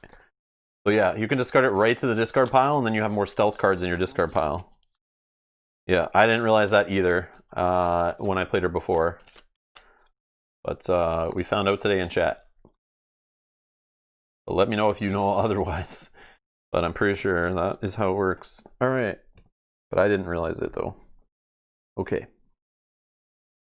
And then we put a power on distribution network. So if we get to 5, we lose that way, right? We've done a good job, I guess, of keeping that from happening. Yeah, it is. I know, it makes it so much better. I was like holding them in hand, not doing anything with them. And then I realized that, but I should have been using them that way. Okay, so that was that. That was all the moving, right?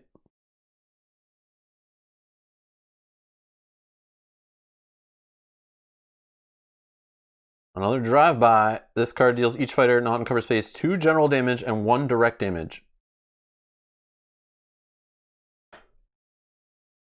2 general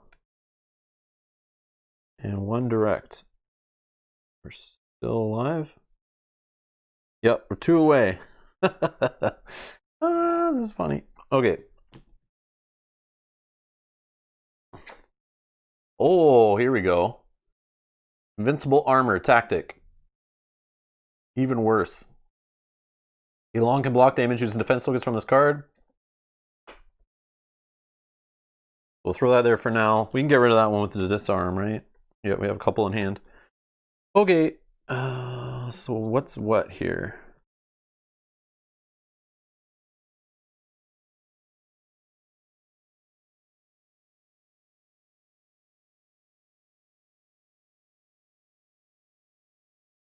Yes, Valko, yes.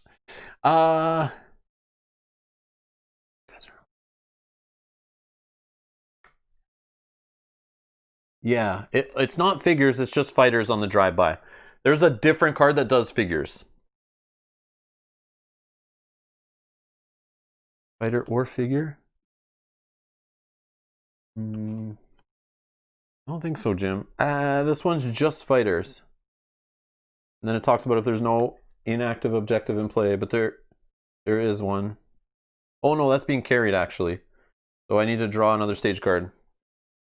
So this happens. The boss gains 2 random defense tokens for each power on distribution network. So 2 punch. Why not? Okay. Each fighter in a cover space chooses a different enemy carrying an objective if able.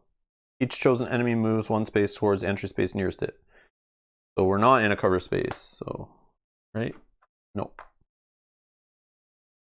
Okay.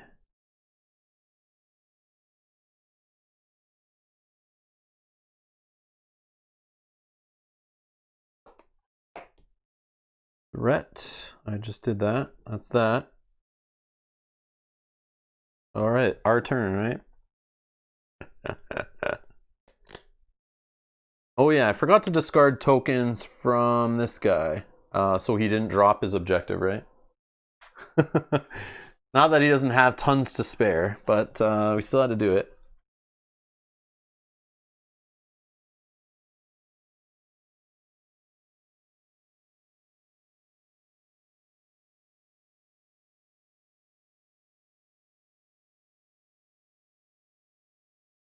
Okay, let's just go punch the boss. I don't know. Let's just punch the boss for fun.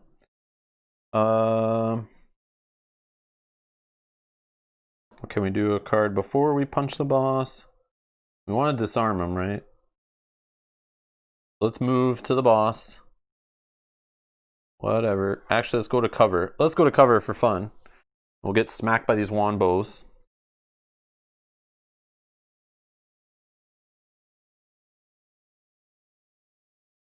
Sure.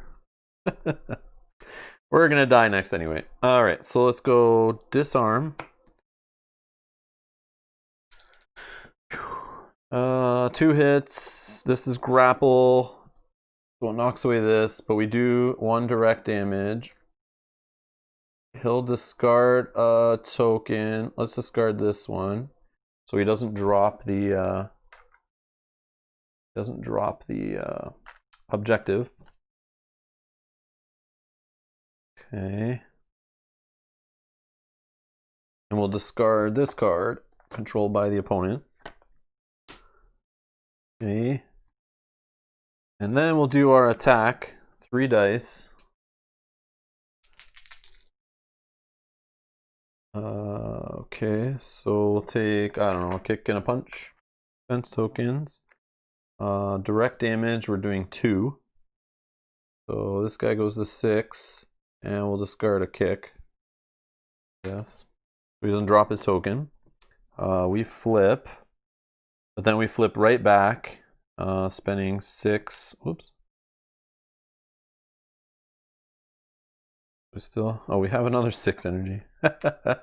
That's our 6 power or whatever. Okay, so we're back flipped. Oh yeah, we forgot our +1 direct damage, which would have added on to that.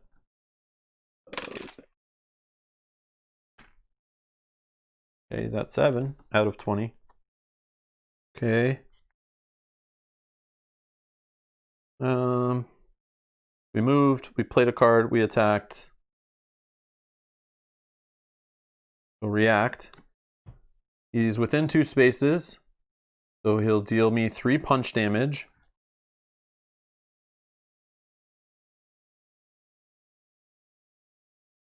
Can I take it? Probably not, right? 16. No, that would kill me. I think I'm dead either way. Yeah, I'm so dead. Because I only have 2 recons, right? Yeah, that's fine. So I'll block 1 with recon. Okay, done. He's going to attack up here too. Yeah, I'm done. Oh, George got his trophy chest. Guess what I'm doing while watching this? Hint involves stickers. I'm assuming either Too Many Bones trophy chest, putting stickers on stuff, or you bought your daughter like a My Little Pony sticker book and you're helping her by putting stickers on the backgrounds and putting the ponies and the rainbows all in the best spots. No? All right.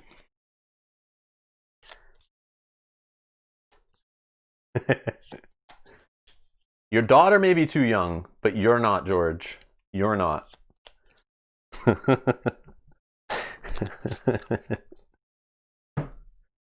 All right. So let's, I don't know what to play next. That kind of, I didn't expect to win on this stage first try, but I didn't expect it to go that hairy. I'm surprised we lasted that long with that many minions on the board though, especially when some of them move for 4 spaces. Yeah, it's kind of crazy. Kind of crazy.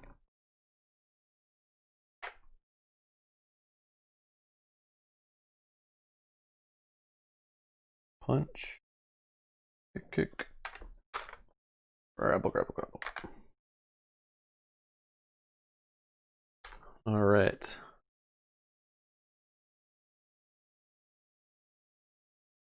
So who do we play that's like, should we just play Ryu on this stage and try with the same guys? I don't know if it's good. I don't know if these enemies are good for this stage. But like, I think the stage is kind of cool, but I don't know. I don't know.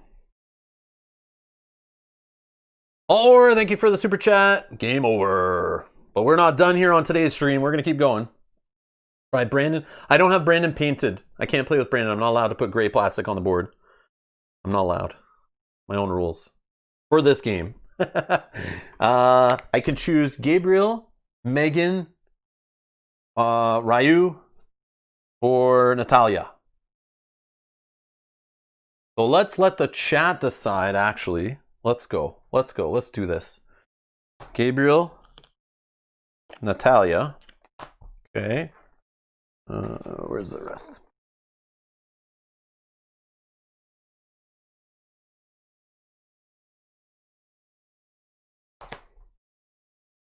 There's our options of fighters that I have here.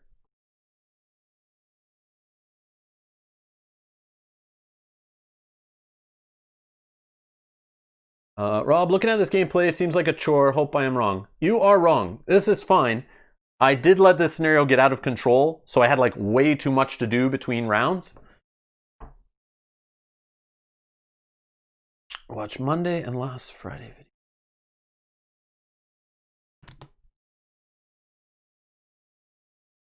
video. I played a card every single turn, George. I just didn't play tactics this time. All right.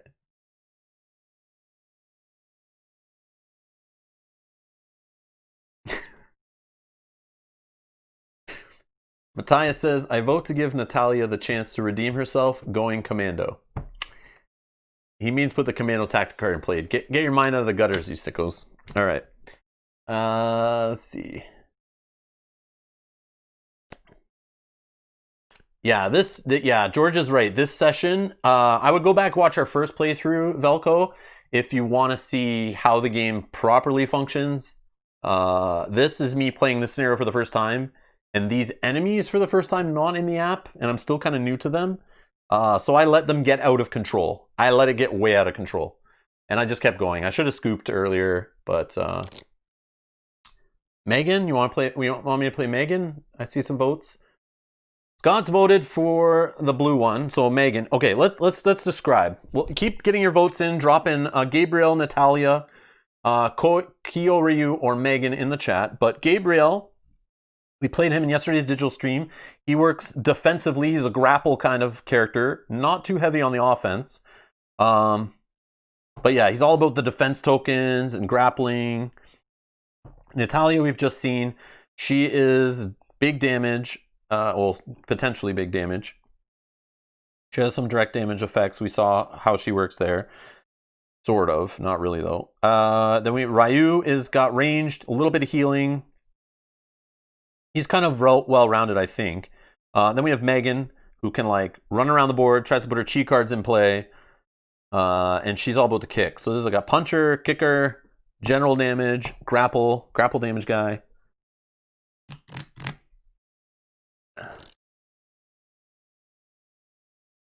I felt like I was attacking each round, hitting the minions, but it just wasn't enough damage. I needed like that extra die on every attack, and I could have been wiping out some of these guys faster, which then fuels and creates a snowball effect with the loot. And then you get loot that helps you like take out enemies on turns when you have no right to, by doing direct damage or adding extra dice to attacks. And the problem is her attack is general damage, so I can't use the cards, I don't think. Like the brass knuckles, right? It has to be a punch attack. So I needed a punch card in hand. I'd already played them at that point, so it was too late. But yeah, there's just little weird things like that happen, but I'm still a newbie to Street Masters. And yeah, killing the boss faster, that's pro tip there, pro tip. The boss is the way to win, but yeah. You could just rush the boss, but I've tried that before playing the digital app when I was first learning. I'm like, I'm just gonna rush the boss. But then certain stages and enemy decks will punish you for doing that. And the boss will rip you to pieces. Most of the bosses roll 4 dice to a start. And if you run at them with no defense tokens, and they're doing 4 damage to a turn, and you only have like 16, 18, 15 health, you only have a few turns before you're dead. You can't hit the boss as hard as he hits you at the start of the game. That's the other side that people don't realize, I think. So yes, we're gonna play these golden jerk faces. But we'll do a different stage. Yeah, so George does how I played in my original streams and how I like playing this game is build up your character, like I said earlier in the stream. You build up, you take the turns, keep the minions under check, get some loot, put down your tactics, get readied up. Just this scenario, I ran out and grabbed that objective card, which didn't allow me to do that right away. And then I didn't really draw into the tactics that I would be playing. So to add on to what George is saying, you want to put down the tactics that actually do something. Which I learned that I should have treated Infiltrate a bit better. I just thought it didn't really do much. But I'm learning. All right, so let's throw these in here.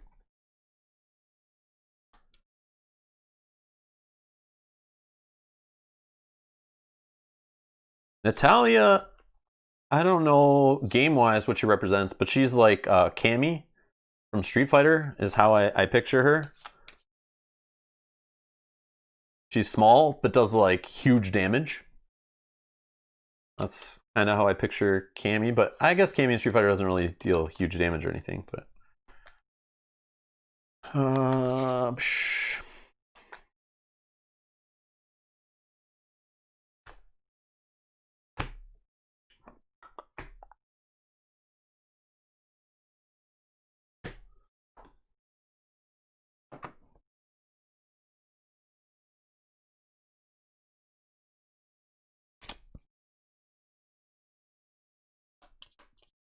yeah. Yeah, Matthias is right. Cycle your deck for the card. Oh yeah, I should have looked at my deck, see where they were. Because I drew... Early I was drawing for my attack. I was also drawing for the turn. And there was even cards flipping off this deck that were letting me draw. So, I don't know what to tell you. Like, if you're drawing 2 to 3 cards in a turn in this game, you're still not seeing your card, I don't know. Your deck's just crapping on you, I guess. I don't know. Natalya is Russian ex-KGB agent. So she's like Black Widow? She's like a Black Widow from Marvel, kind of?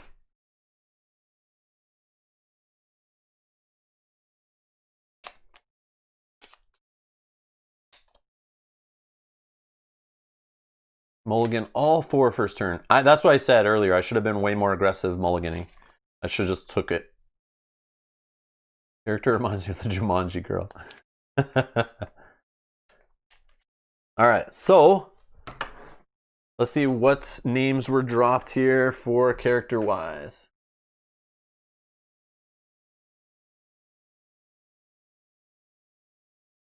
So we got Natalya from Matthias. Paul says Megan. Scott says Megan. Here, let's go. And Elko wants a Megan, or Natalya, right? Yeah.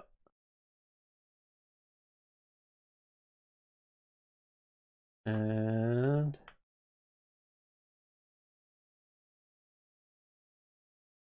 Your Media says, I remember from playtesting this stage that is very improbable to loss at low player counts. That's what I was saying. I felt like, and these enemies, I don't know, this enemy deck seems like it's tough for that.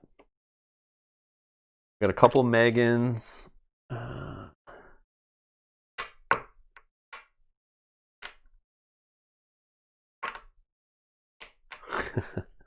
All right, so we'll go with Megan. Ooh. I do like Natalya. She was like my favorite when I played her over Megan and Ryu after I played. That was the only 3 I played. I like Gabriel too. He just doesn't hit hard enough, I feel. But maybe I'm just doing it wrong. At least in that first, only played him once though, but.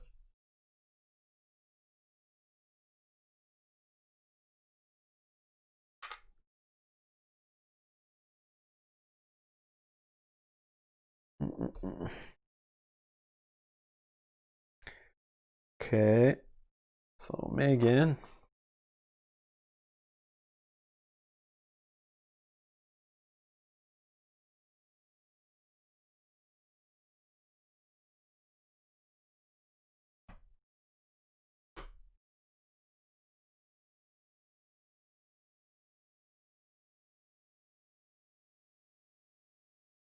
All right. What do we got in here? What stage? What stage do you want us to play? We have cashed out.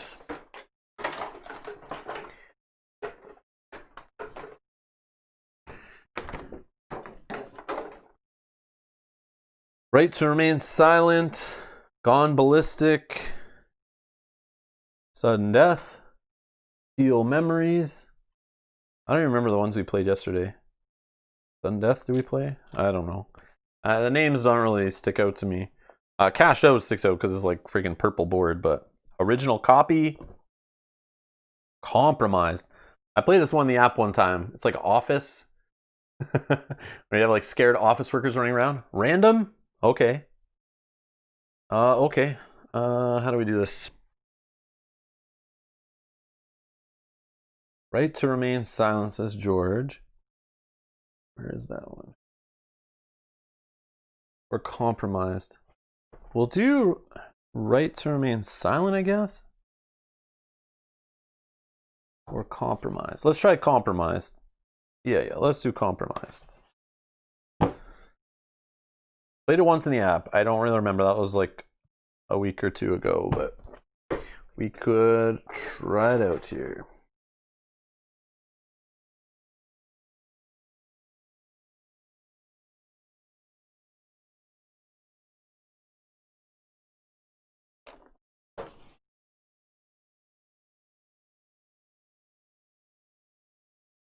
Okay. Scared staff. Scared staff. Oh my god. All right.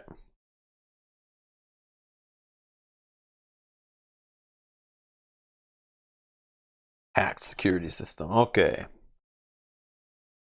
So we gotta deal with this in a minute. Deal with those shortly. Okay, Megan. Oh yeah, we can throw her to the side for now.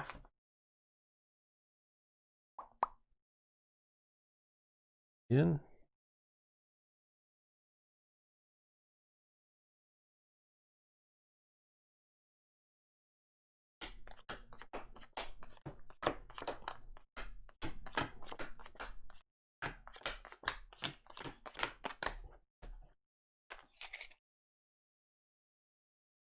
Cashed out is good with Kyoryu. Yeah, I tried that in the app. I played Cashed Out once. It's kind of neat. Having the bosses run around to each of like the tables or whatever. Trying to stop the house from winning. Oops.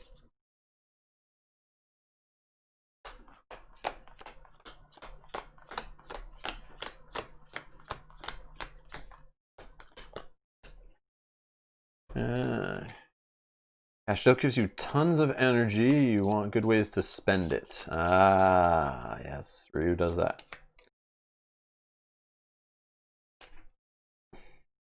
Yeah, Jim, I was thinking of doing that for the random picking of the board, just rolling for like the top which board and then like which side, 50-50. For the base game, there's 8 stages, 4 enemy decks, and 6 fighters, I think. So somebody can do the math on the combinations there. Not to mention, I just play with 1 fighter right now, but you can play with up to 4 fighters, I think, at a time. Yeah, because there's always 4 starting spots, right? Yeah, 1, 2, 3, 4. Yeah, you can play 1 to 4 players. So not only do you have the 6 fighters to choose from, and allies and rivals and stories. So there's like little campaigns for each hero. Then there's 2 campaigns that you can play those stories in or whatever, the 2 other stories.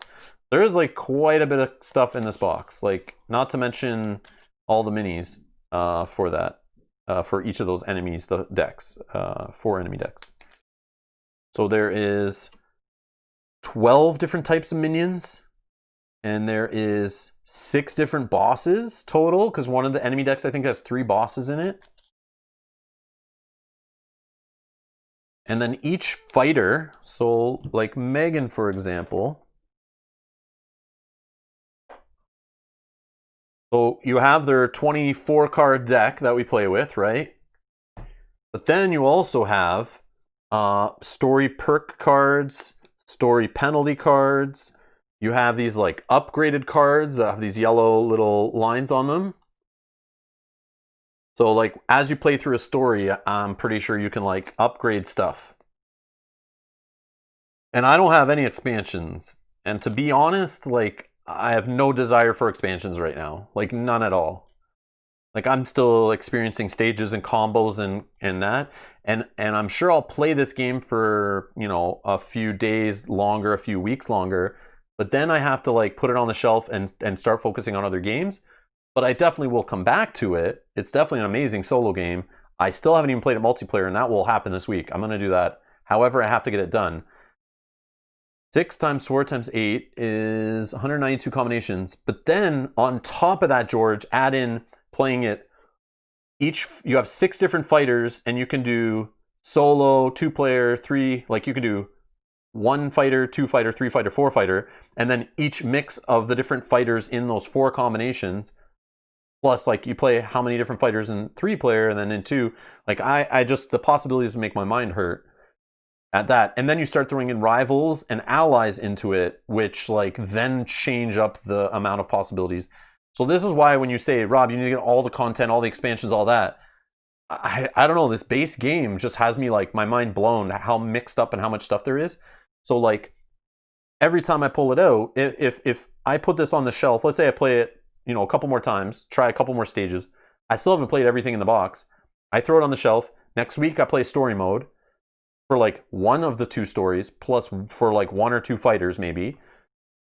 I put it back on the shelf. I can come back to it, pull it off the shelf, and mix up any factions or heroes or fighters or whatever, and just play it again. Like, even just playing a single combination of enemy, like if I played Natalya right now again against the Golden Dragons and the supply and demand, based on card draw and how setup is randomized, and which enemies come out from which entry points and stuff, it would be a totally different play. Totally different. It would react completely differently. And I have had that where I played Ryu, and I learned this right away when I played Ryu on Gone Ballistic with the Brotherhood, the starting recommended scenario. I played that probably now to this point, I've played that like 5 times. Every time it worked out different. Even when I went to stream it, I was like, whoa, this is not how it normally goes. Like, there's so many weird things happening here. It's like the replayability is insane. Just from the base set. It's insane. Like, I think it's great.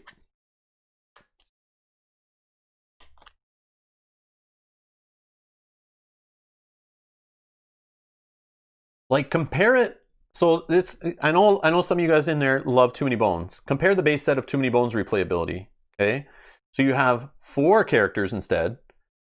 Yes, you have lots of dice combinations, but let's be honest, some of those dice, just like some of the cards in these decks, are more powerful against certain situations, or in general are just better, and you'll play them often. And yes, the encounters mix it up, but you do have the 7 tyrants, and you have a bunch of minions. It's very similar with the amount of different enemies you can see, but you only have, how many baddie types? It's like 5 baddie types, I think. And then you have the 1s, the 5s, and the 20s.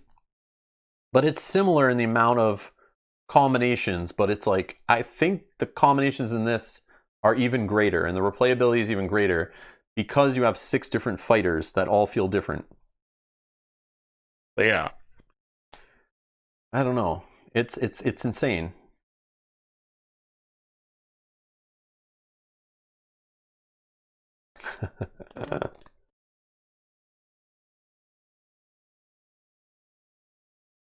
and yes, the expansions, like, if you start pulling in expansions with the amount of fighters, and you can play as the enemies and stuff, use the bosses as heroes and things like that, and more stages and more minions, like there's just so much.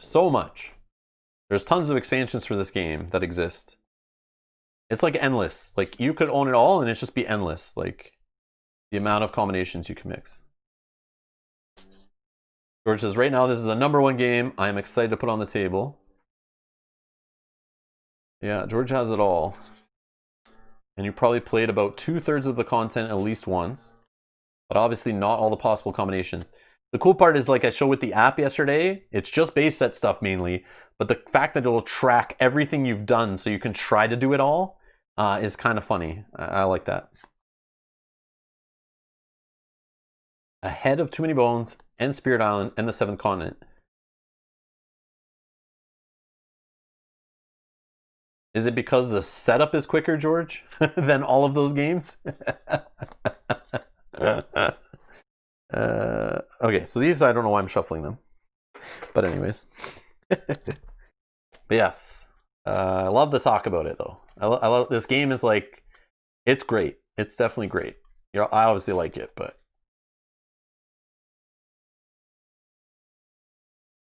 and I know some people are still waiting for all their like second wave of content or their Kickstarter deliveries from the second Kickstarter. So like, not everyone has the game even yet to play with it, those who like it, but Yeah, you can play a game in 2 hours, two-handed solo. Too many bones, I need 3 to 4 hours. Yeah, that's true. Too many bones is like a longer play. Not to mention setup too. Too many bones is way longer setup. At least I feel it is, but maybe not. Not if you have everything like organized well. Maybe with the trove chest, not. And Spirit Island is a lot more brain draining. Yes, that's true. Yeah, Spirit Island is quick. It's similar to setup and play, but yeah, definitely more puzzly for sure.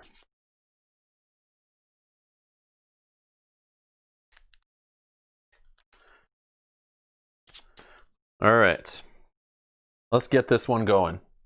Oh man. All right. Okay. So we know our boss. Let's set him up. We got to get these cards shuffled. We'll take this one. Another phasing hook punch. Great. Great. Fun times. Shadow Sun's in play. Okay. Compromised. Let's just shuffle this up. Yeah, let's just do.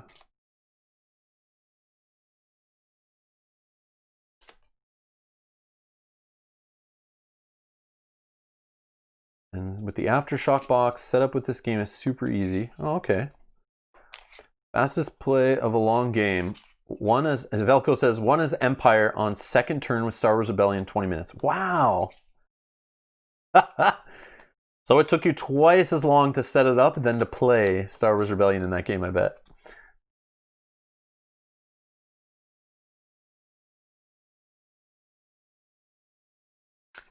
No, George, too many bones can leave your house. You just open up the drawers and grab the pieces you need to take with you. You just don't bring everything. You kind of decide like, okay, I'm playing with 4 players. I'm going to bring only these 4 gear locks, or maybe I'll just bring 4 gear locks even if we're only playing 2 players, because we'll just choose from these ones if you're teaching new people or something. And then you just grab their containers for each of them, grab a couple tyrants. But yeah, it's like you have to like save. I don't know. You have to like have some way of carrying all that stuff though. You're never gonna bring the whole trove chest, but you could just bring little containers. You just need like a bag to carry it in that it won't like spill the chip trays upside down or something. I don't know, there's got to be a way. That's a future product, is a way to transport your too many bones stuff.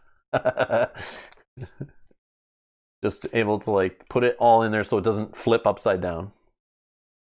Oh, you don't have a Calyx. Oh, I have a few now. I have to clear off a shelf for it soon. Okay. Oh, I have to search the deck. All right. So we did this setup. Compromised. Stage setup. Each fighter searches the stage deck for a copy of Scared Staff from the stage deck and places it in the stage play area, placing an objective token as normal. I don't know. Where do I want these guys to go? I have yellow, blue, green, red. Yellow, blue, green, red, purple. I don't know how to approach this one. I don't know how the stage works again. I forget. Search the stage deck for armed intruders and place it in the enemy play area. Shuffle the stage deck.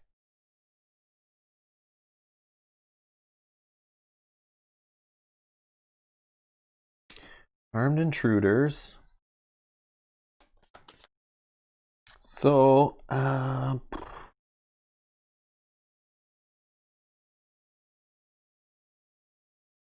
far away from the boss. Okay, so let's just do the yellow then.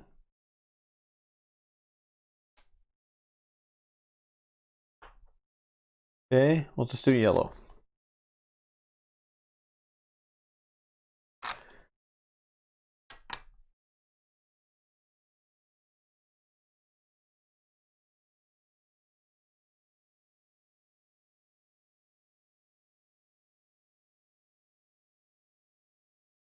Okay, so that's our deck. Objective tokens are scared staff that are treated as figures and cannot suffer damage or gain defense tokens. If scared staff is defeated by a card effect, remove its card from the game and place its token on armed intruders.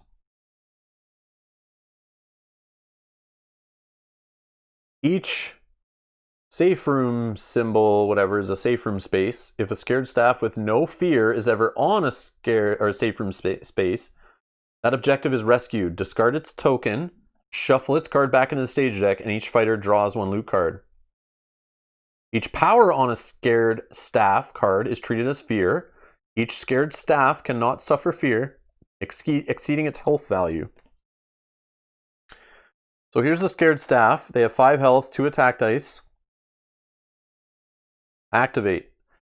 If this objective is inactive, place 1 power on it. Otherwise, it moves 2 spaces so that it's farther away from the nearest enemy, moving toward a safe space in case of a tie.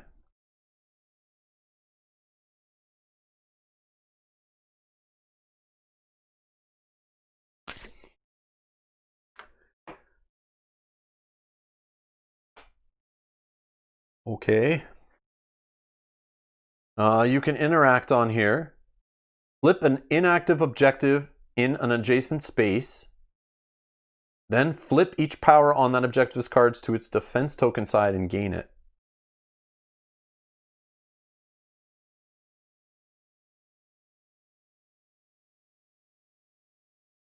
So I can take the fear off of them and turn them into defense.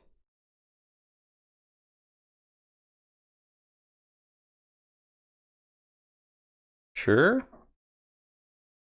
Sure. Okay.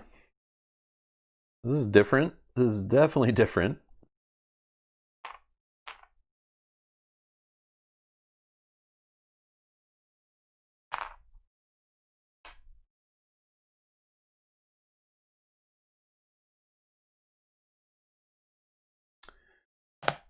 All right, I think we're all set up there. Oh, let's look at Armed Intruders, actually. A stage condition card here. After a scared staff is defeated, place its token on this card. If there are ever 2 objective tokens on this card, the fighters lose. Activate. Each enemy moves 3 spaces towards the nearest objective. Place 1 power on each objective that has at least 1 enemy engaged with it. Then defeat 1 objective that has 5 or more power on it and is engaged with at least 1 enemy. Oh, man. Okay.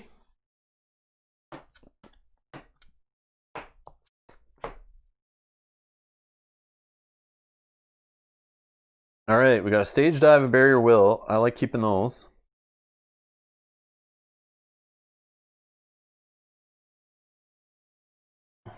Get those cheese. Protected chi, or projected chi. Okay, we'll shuffle these ones in.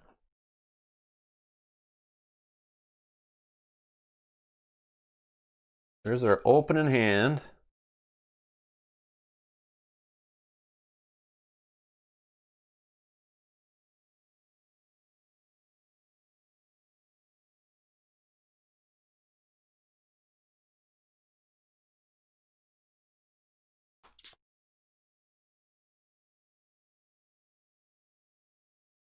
All right, all right.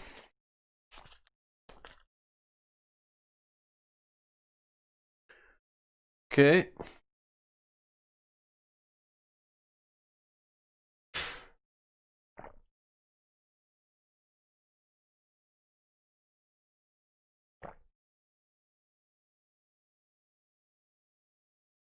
All right. So,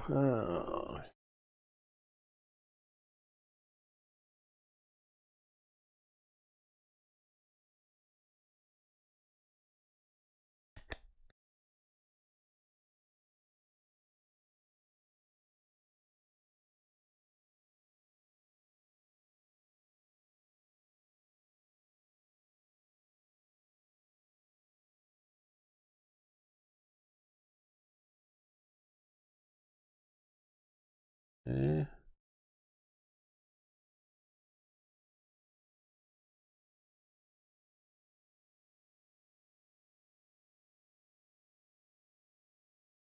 All right. Okay, okay.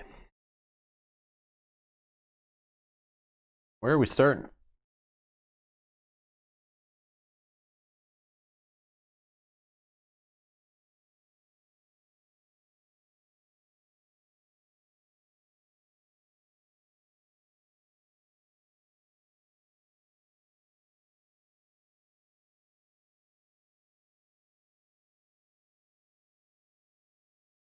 We like start near our objective to try to keep it safe from enemies, or do we start like away from so we keep enemies further away?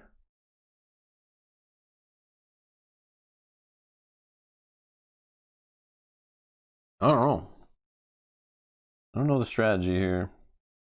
This is interesting. We obviously have to beat the boss to win. We have to protect the scared staff.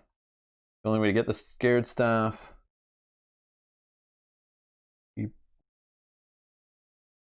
Not too near.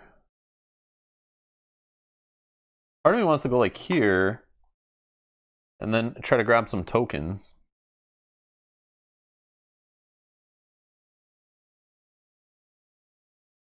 Because over here, when I draw a threat card, they will go 1, 2, 3, 4. 1, 2, 3, 4. Yeah, so it'll be one of these re-entry spots. Yeah, easier to pick up loot is exactly what I was thinking. All right, let's just shuffle this deck. That's the only one I don't think I really shuffle.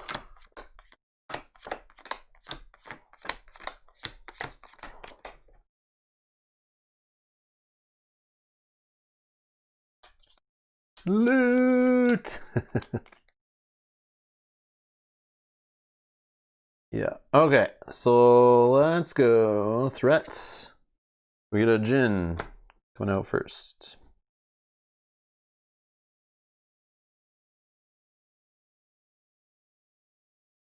To punch defense.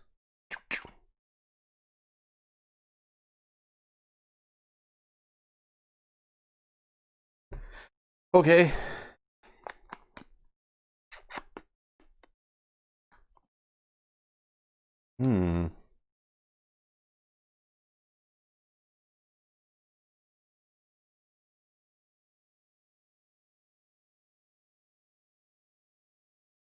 Think I start with a barrier of will, I think. Just defend.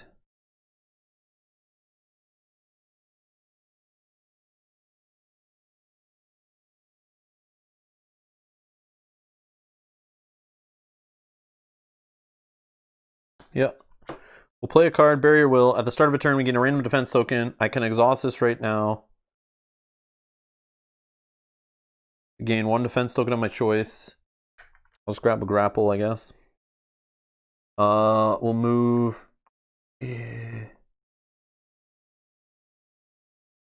2, 3. Let's move to this one. We'll get this token. Loot. Stink Bomb. Anytime you may discard this card to move an enemy up to 3 spaces. Okay. And then we'll defend.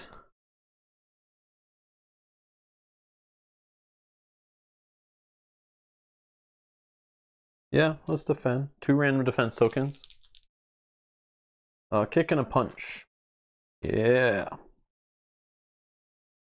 Okay, that's my turn. React phase. He's not within 2 spaces. He'll gain a punch defense. Okay. And then this guy will attack each fighter, but he gets a random defense, punch, re-punch, 3 spaces. 1, 2, 3. That's that. Now we draw. Flying Knee. Pooh. Then enemy. So this guy will attack, but he won't. So he'll damage. Whatever, man. And then he'll get the defense tokens. Fun, fun, fun. Like, should I have just ran up to him and hit him? I don't think I could do 5 damage, though, from a single attack. I don't think I have that. I don't know how we're getting rid of this card, but this is annoying. But we mainly do kick damage with our main attack. So if he just keeps piling punch damage on him, that's not too bad. That's not too bad. Okay.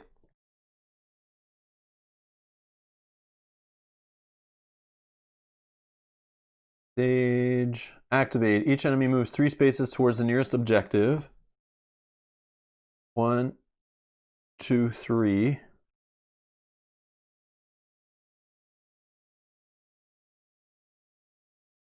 Uh, 1, 2, 3. This objective isn't inactive. Okay, do they start inactive or active? I could not find this.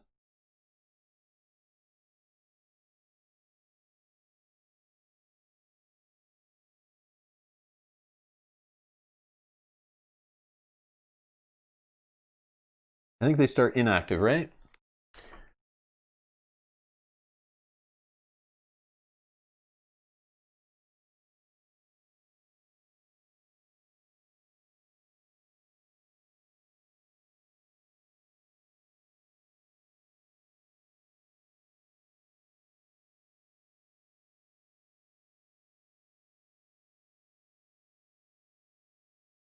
Yeah, inactive on the map. Start inactive, yes. Yeah, I found it in the rules there. Okay. Yeah, they start inactive. So that means we place 1 power on it. Otherwise, it moves 2 spaces, so that's farther from the nearest enemy, moving toward a safe space in case of a tie. Okay, so it's hiding in the corner scared. Okay, let's draw from here. Bribes and threats. Move each objective token with at least 1 fear 3 spaces towards the boss. Then the boss gains 1 random defense token for each objective token engaged with them. Wow. No. That's crazy. Crazy. All right.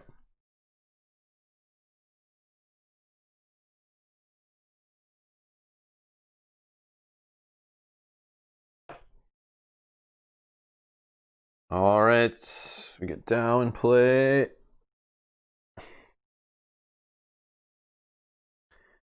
One, two, three, four, five, six.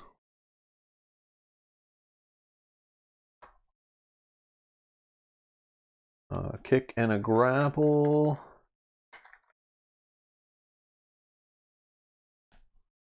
Okay.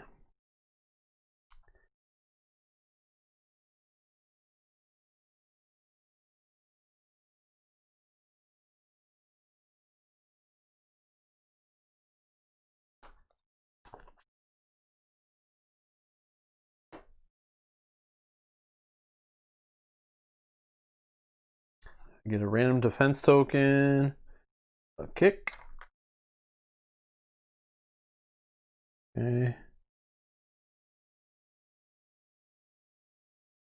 I'll take grapple for barrier of will. Bribes and threats. It's a hostage negotiator crossover. All right. So now, Blade Stage Dive. So my attacks deal +1 kick damage. After attacking an enemy, you may discard this card to deal 1 direct damage to each enemy engaged with you. I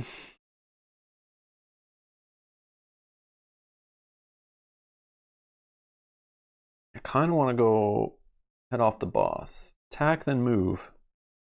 Yeah. All right. All right, so we're going to attack 2 dice +1 kick damage. Okay. So it's 3 kick plus another kick's 4 kick damage. So this guy, 1 away. Come on. Okay. I could finish him by discarding this, but I don't want to do that. Oh yeah, but we can do a chi effect, right? So we could heal a damage, but we don't need to do that. Or we could, you may move 3 spaces and deal X kick damage to an enemy engaged with you. X is the number of chi cards you have in play. I have 2. So let's move 1, 2.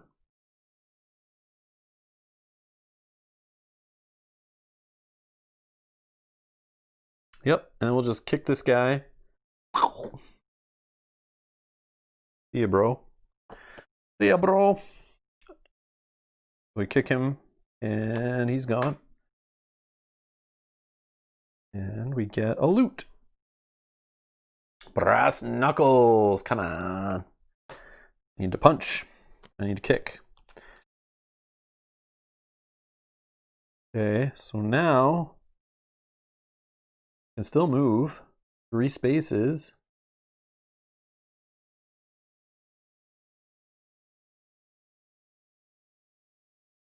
I need to get away from this jerk face, I think, that's going to move towards me way too fast.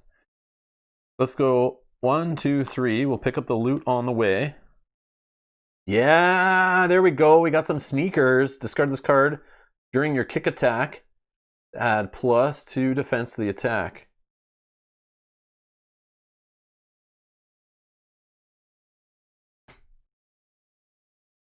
Okay.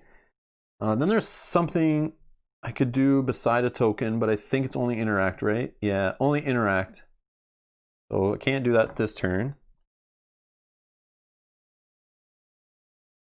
And we're done, right? Played a card, we attacked, and we moved. Yep. And I have a stink bomb if needed to move an enemy away from an objective. I can use that, right? Anytime. Anytime. All right. So let's go with react phase. He's not within 2 spaces, so he'll gain a punch defense or along. This guy advances 4 spaces towards me. That's that. And we go draw a card. Final cut. Another kick.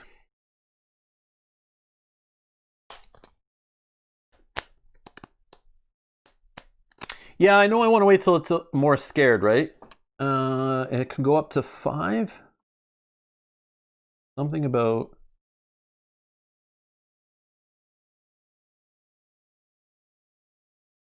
Yeah, defeat one objective that has 5 or more power on it and engage with at least 1 enemy. I gotta keep it like less than 5.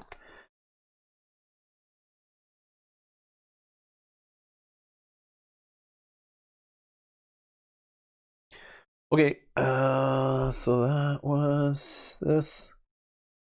What do I do? So this guy heals, he doesn't have any damage gone.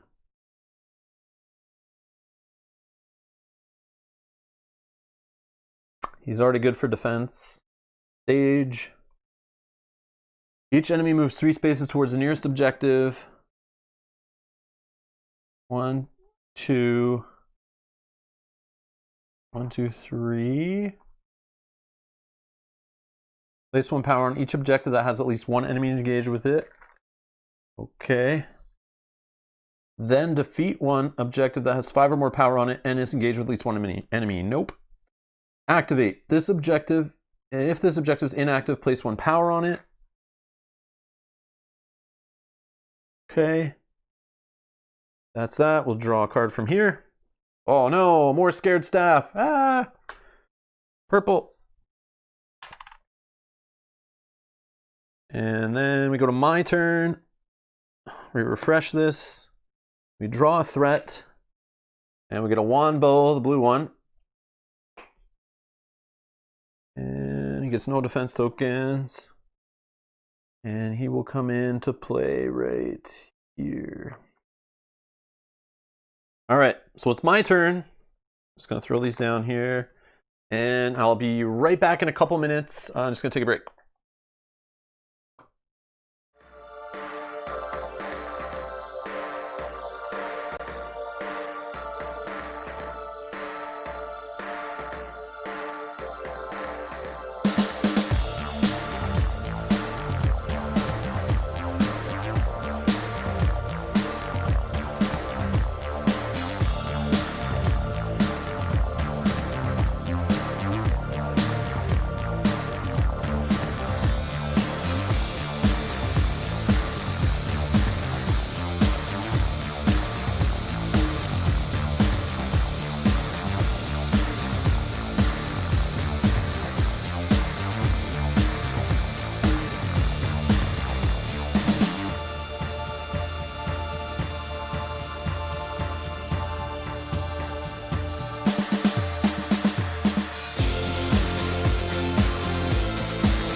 Alrighty, we're back. Okay. Let's see here. Okay, so it's our turn. So we get a, what is it? A random defense token. So a grapple. Okay, we'll take a punch. Defense token. Exhausting barrier of will.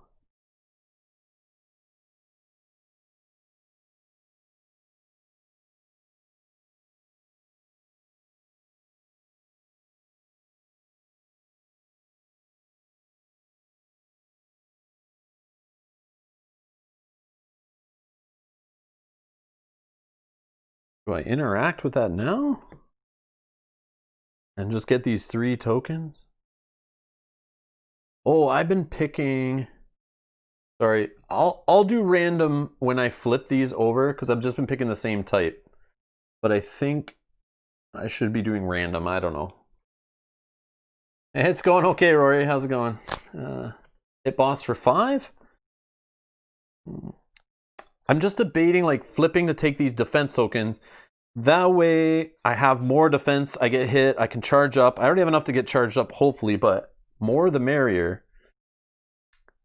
But I could play a card from hand to hit the boss. Although this flying knee just deals 3 kick damage. I kind of want to use an attack with the extra dice.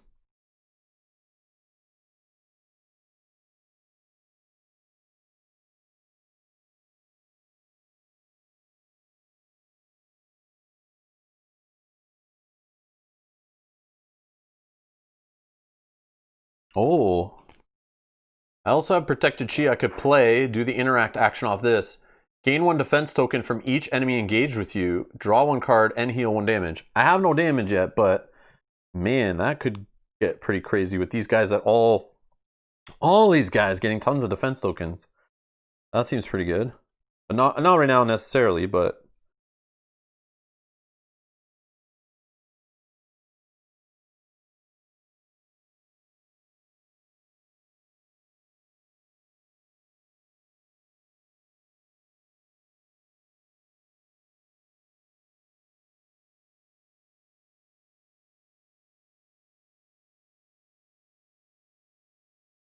trying to figure out...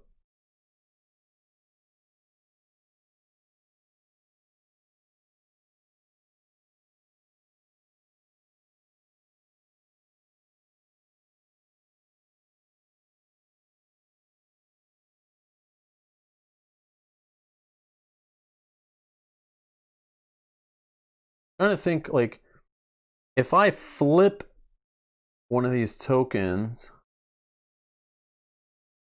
how do they flip back? Do they ever flip back?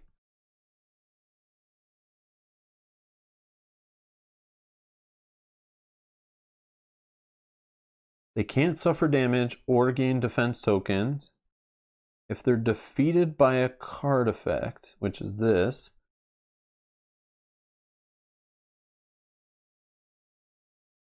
the objective will go to 4 power next turn, right?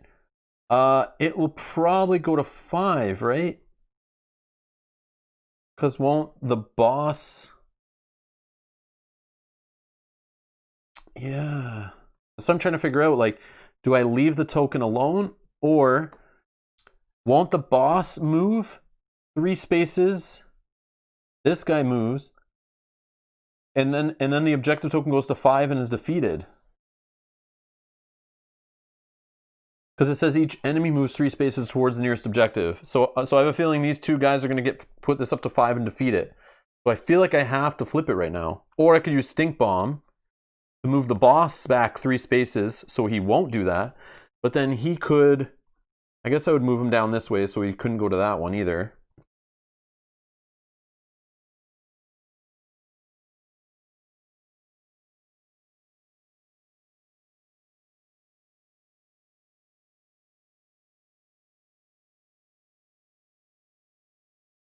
It will go to 4, then 5 on its activation.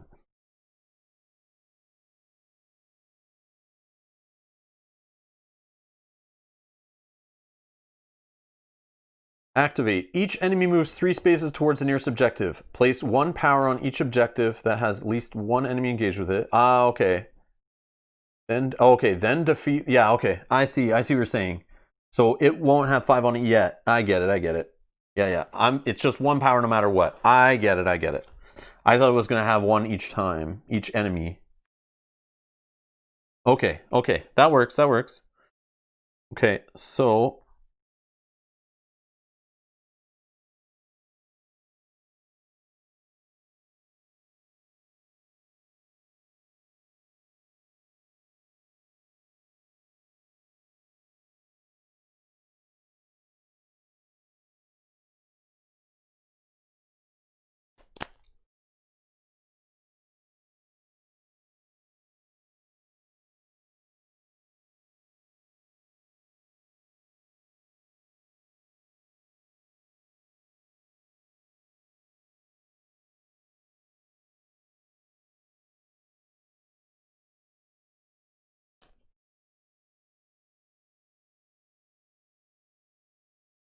baiting.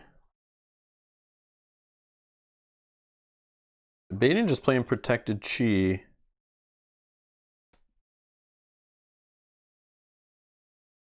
I might, no, I don't think I did.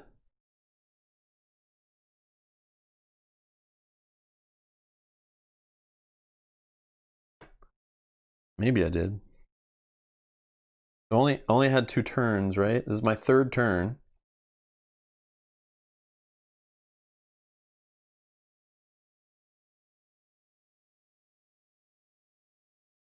Yeah, okay, yeah. Okay. All right. Hmm.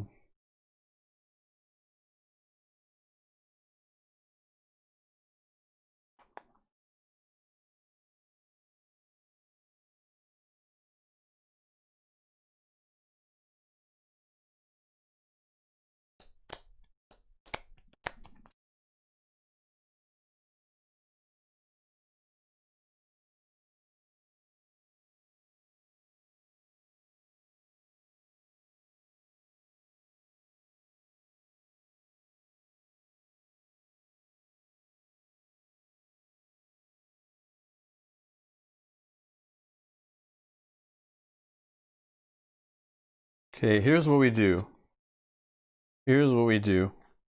We're gonna fight the boss, and we're gonna try to kick away his defense tokens. Then we're gonna try a vaulting kick, I think, with the sneakers and plus kick damage, and discard stage dive if necessary. I want to do the 5 damage to the boss from a single attack and get rid of this stupid phasing hook punch crap. Does that sound good? 2 attacks on the boss, 1 to clear tokens, 1 to get all kick damage through, and a little bit of direct and everything in there. I feel like that's the way to do this.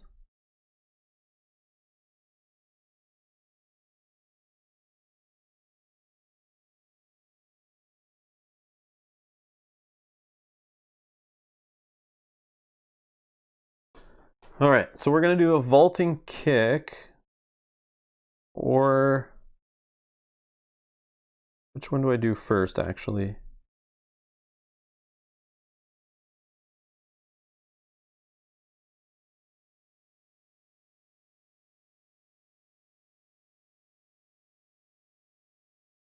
I have a question though.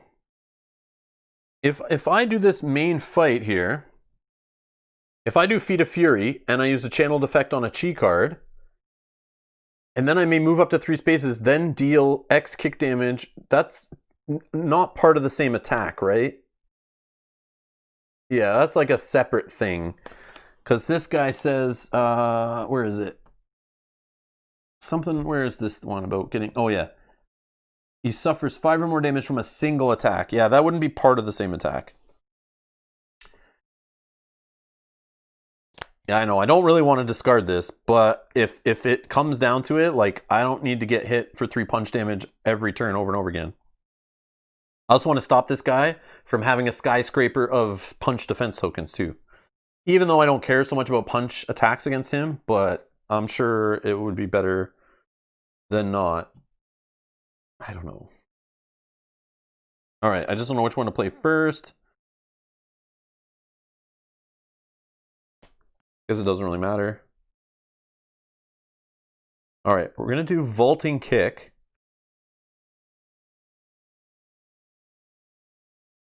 The bonus damage from a channeled effect and from discarding stage dive is not part of the attack. Yeah, you're right. They are separate. They are separate. Okay, that's fine. That's fine. That's fine. We'll try it. This may not work, but we're going to try it. All right, we're going to do a vaulting kick. So we deal 1 grapple damage to an enemy engaged with us. Let's just do it to this Dow. Okay, 1 grapple.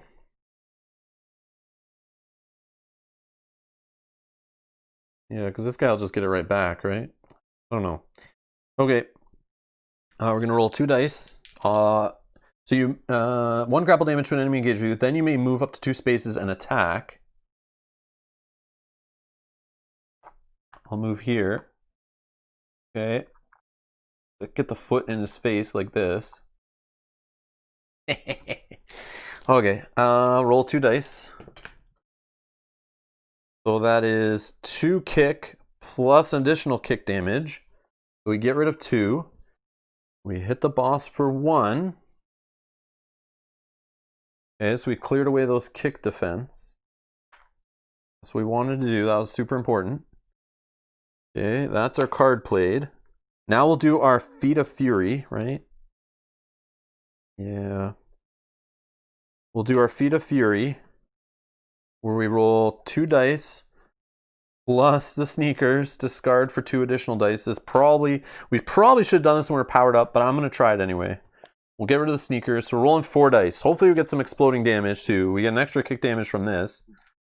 So as long as we get 5 hits total, I'm living the dream. Otherwise, it's okay. All right, so we got an exploding. So this is 3. Roll it again.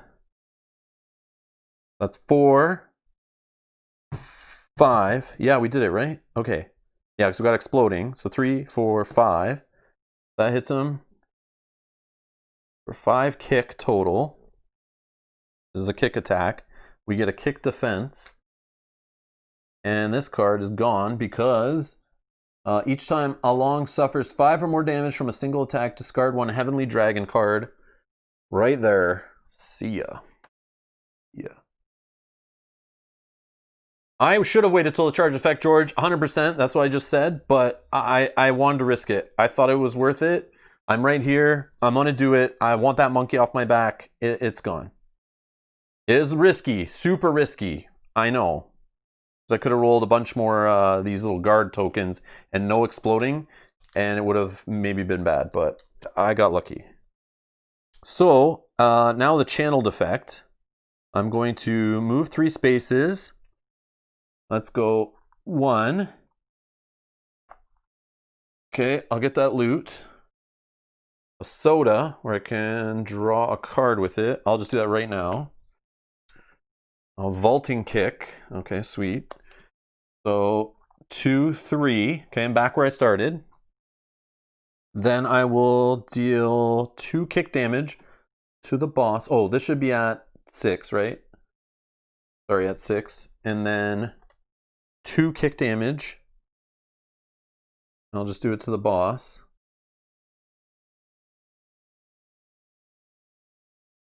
Okay, so he's at 8. It's a don't try this at home. No, it's wasn't that risky. But yes, it was pretty risky. I had my opportunity. I went for it. All right. I'm not dealing with the crap again like last time. I'm trying different things. Okay. So that was that. That was our turn, right? No, we didn't move yet. We didn't move. That was vaulting kick move plus channeled effect move. Do we want to do any more movement? Yeah, we want to get away from the wand bow, even though I think he's going to go towards the enemy token, or the objective token, right?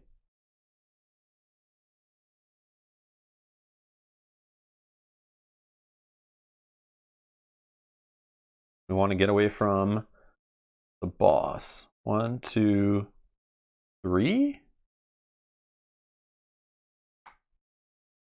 Or 1, 2, 3?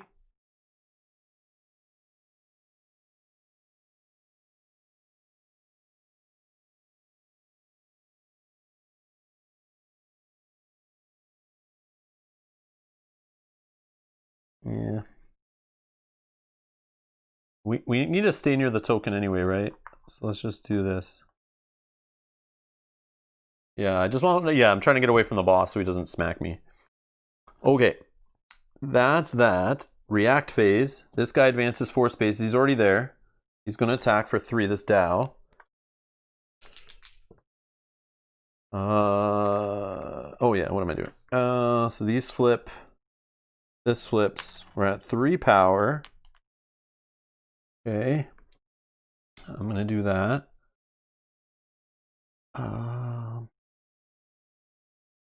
Then he retreats this way, gaining 2 random defense tokens, both grapple. Okay.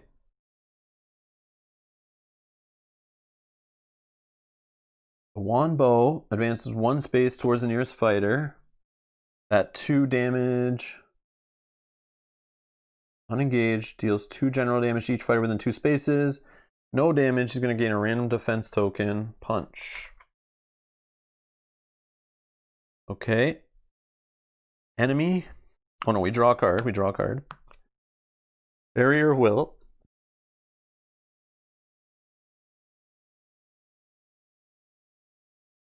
Okay, enemy. He attacks. Nope. Mercy effect. Nope. Get out of here. He gets 1 defense token, so he's gonna get 2 kick. 2 kick. Okay. Okay, now we go. Each enemy moves 3 spaces towards the nearest objective. 1, 2, 3. And 1. Okay. Place 1 power on each objective. Okay. So 4th power there. 1 power here. Okay. It's inactive. Yep. So they both get another power. Okay. And then stage card. Calming Words event. The fighter with the least defense tokens places this card in their play area. Feint. I could feint. Choose 1 active objective and discard up to 4 defense tokens. You may move the chosen objective token 1 space for each defense token discarded.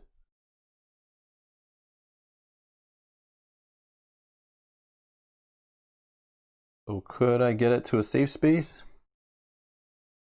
It has no fear on it, I can.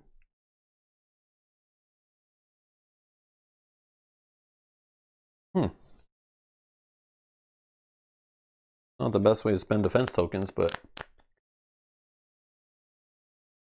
what did I do wrong? Hey, Pickle. Blue was closer to the other objective? Yes, he was. Yes, wasn't he? Was he? Yeah, you're right. You're right. You're right. You're right. You're right. You're right. This would still happen. So, like that, right?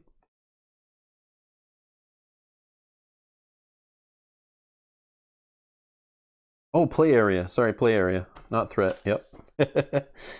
Woo. All right.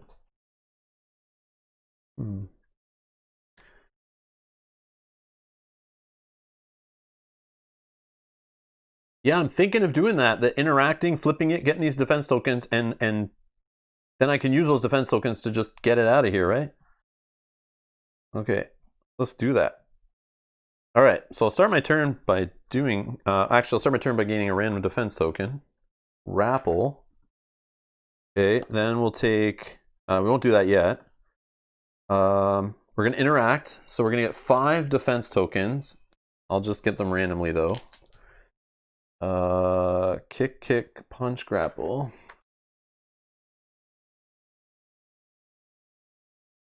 And 1 more. Grapple. Okay. I flip this to the active side. And then I feint. I choose one active objective. And I'll discard 4 defense tokens. Let's get rid of 2 punch, 2 kick. Or, sorry, 2 grapple and 2 kick. And move it 1, 2, 3, 4, whatever. Oh no, I don't have to move it that far. So let's get back a grapple.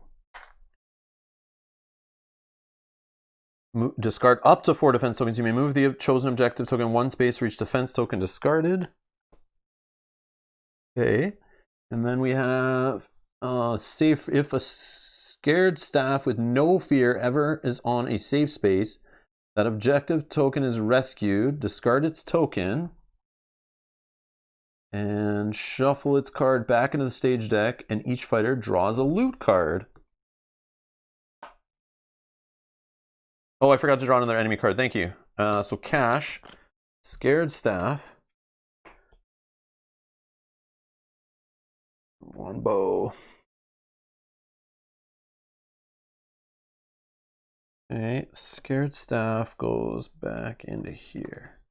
And the cash is anytime you discard this card to exhaust a minion within 4 spaces of you. That seems could be very useful right now.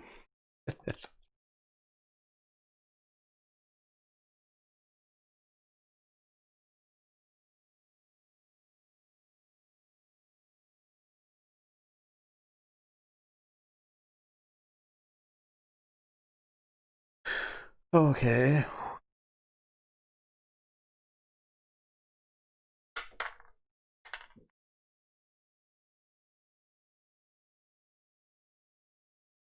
Okay, I'm going to use this to gain a kick defense.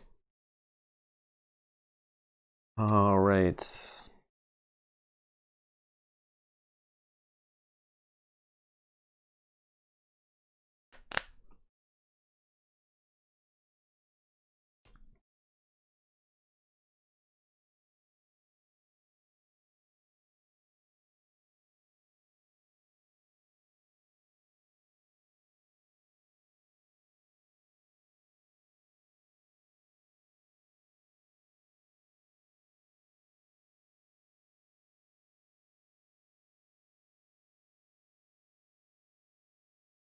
Feel like slapping down protected chi.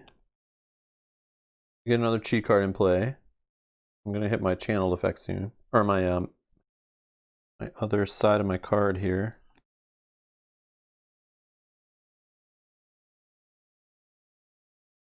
I can move.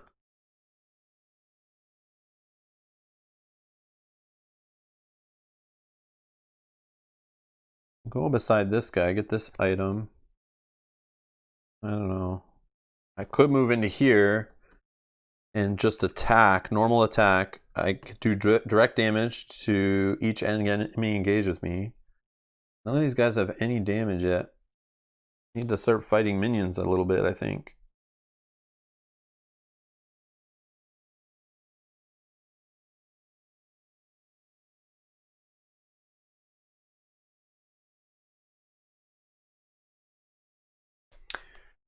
Okay, let's go with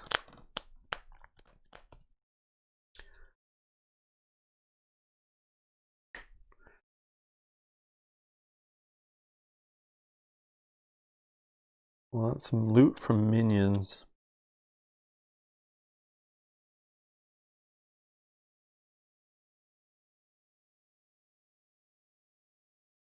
All right, I'm gonna move 1, 2, 3. Let's go for this loot here. Leather whip. +2 dice to your grapple attack. Okay, not the loot I wanted.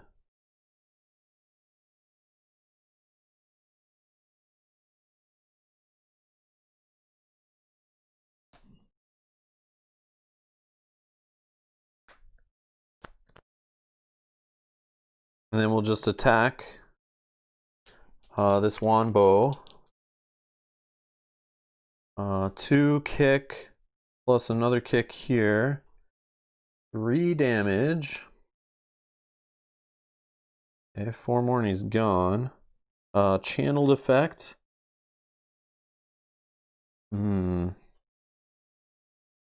Man. Let's move 3 spaces. I'll just move up here. I think, oh, this is tough. Maybe I don't move at all. I'll move 1 and then won't hit. If I move here, he'll move 1. He won't hit. Okay, that'll go here. Then I deal 3 kick damage because I have 3 chi cards in play.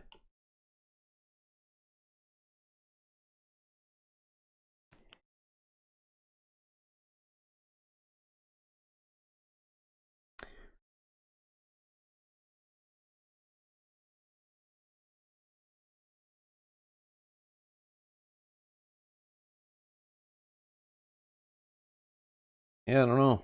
That's that. Okay. So react. This guy advances 4 spaces. He attacks. Punch, punch, grapple. Punch, punch, grapple. Okay, so I'll spend 4 of these to flip.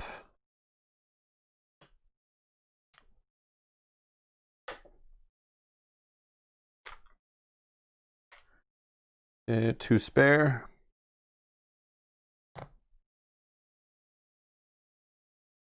And then he retreats. It's 2 random defense.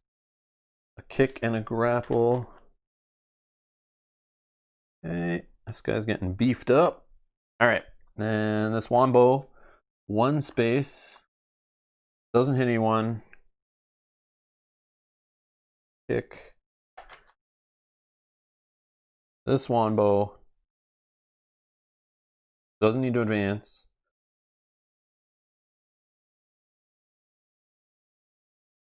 Then if unengaged, this enemy deals... Oh, he's got to attack. Yeah, he's got to attack. 5 dice.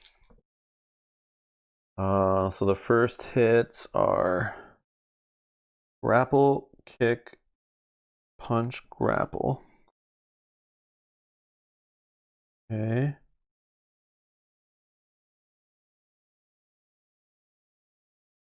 And then the last hit, I'll just take it. I'll just take it. Okay. I don't need to roll. It's fine. I want a little damage because when we heal, we're going to heal off of this ability that lets us trigger all the channeled effects on our chi cards, so we can heal anyway, right? So might as well take some damage. It's fine. I have tons of power. Okay. That's that. Oh, I forgot to use the stink bombs and the money and stuff. That's okay. That's okay.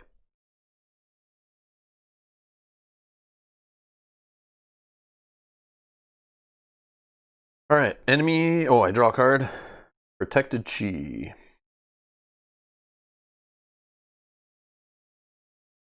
Okay. So this guy, he attacks. Nope. Mercy. Nope. He gains defense tokens. He's good. Stage deck. Each enemy moves 3 spaces. 1, 2, 3. 1, 2, 3. 1, 2, 3, I guess. I don't know. All right, so we go here. 1, 2, 3. Okay. Place of power.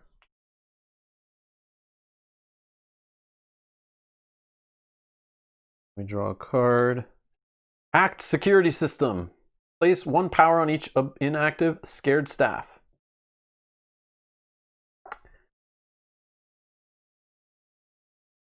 Each enemy moves 3 spaces towards the nearest safe space. Okay.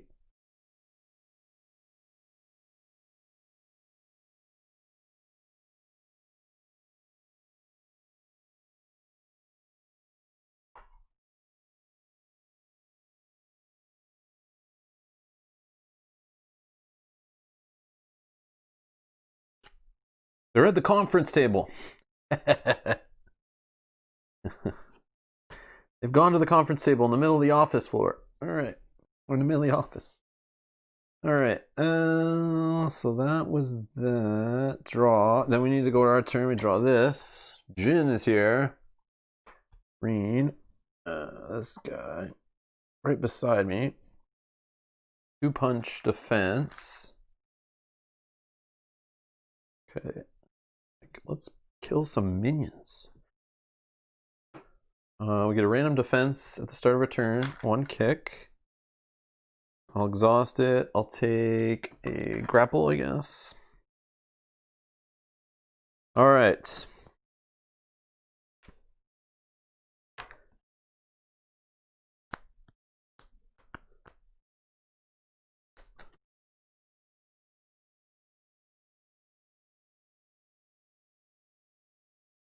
Go nuts.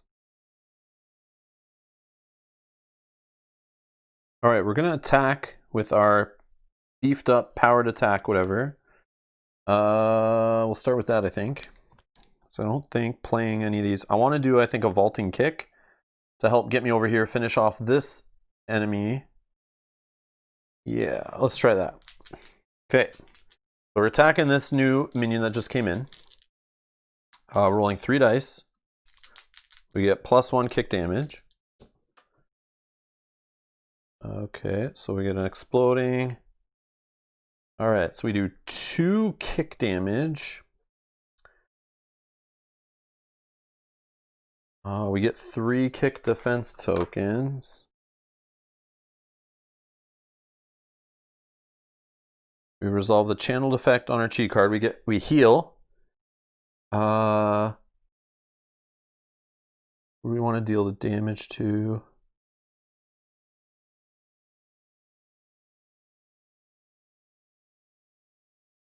Let's just deal 1 direct damage to... No, we could do that better.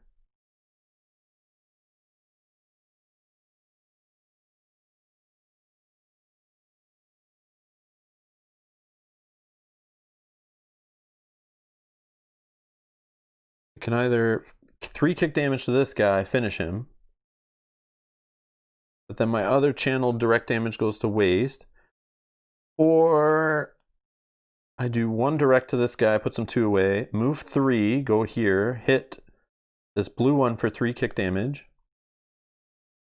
Or I ignore this guy, which I think I'm going to do. 1, 2, 3. Go right here. Okay. Then I'm going to deal 1 direct... oh, sorry, no, I got to finish this. Then deal X kick damage to an enemy engaged with you. I will do it to the blue one here. The 1 kick goes away. This guy takes 2 hits.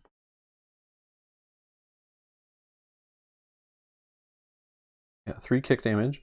And then deal 1 direct damage to each enemy engaged with you. So this guy goes to 3. This wombo is gone. I get an energy drink. Anytime you may discard this card to gain 2 power. Okay, sure. This is gone.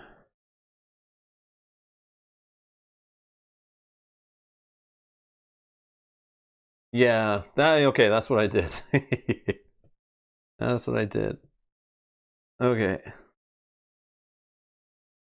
And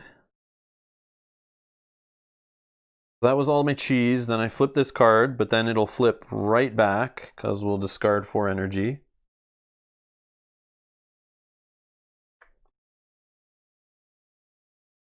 So that was just the attack, right? I haven't played a card.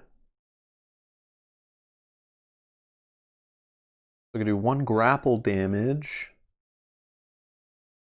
And then do a vaulting kick.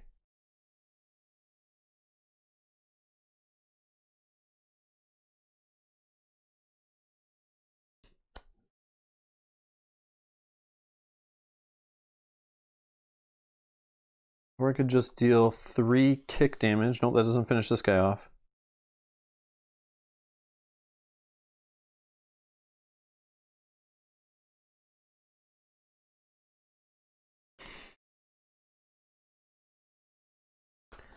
Okay, let's do a vaulting kick. We're going to deal 1 grapple damage to this Wanbo, taking him up to 4, because he has no defense tokens for that. We will move 2 spaces, up to 2 spaces. I don't think it matters too much. We'll just move here. Actually, no, we'll move here. Then we're going to do 2... We're doing a kick attack. 2 dice. So that's 3 kick damage total. That's enough to take out this Wanbo. See ya, Wanbro. Okay. Right. We get another loot. Smoke bombs. Yeah. Okay. Which I will just use for move 3. Okay, we're going to discard this energy drink. And we're going to take 2 energy. So we're ready to flip again.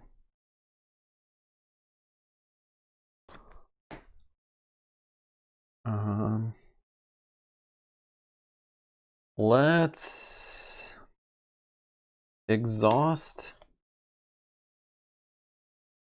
Let's exhaust this Dow with some cash.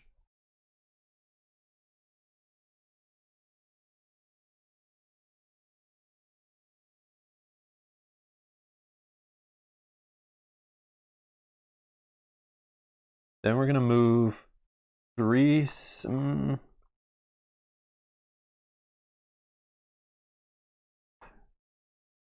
We're going to move 3 spaces. Let's go this way. Let's go this way. We'll wait there. We'll let the enemies come to us. Sort of. And I think we'll just leave everything else. I don't know.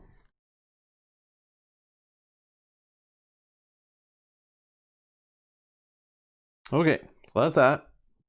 React phase. This guy just wakes up. Guy's unengaged. Defense token kick.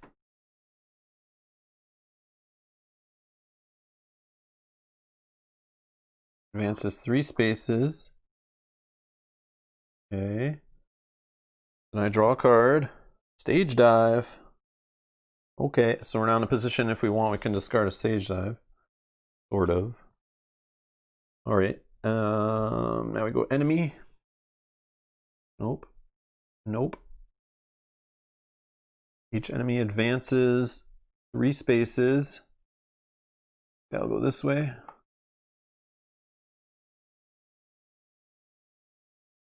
I guess this guy will just go this way. I don't know. You can go... They gotta go like kind of straight and try not to be engaged with me, but I think that's the only option there. Okay. They're not adjacent. Then this one gets a power token. Okay. Then draw a card from here. Bribes and threats. Move each objective token with at least 1 fear 3 spaces towards the boss. It's there. Then the boss gains 1 random defense token for each objective token engaged with him. 1 grapple.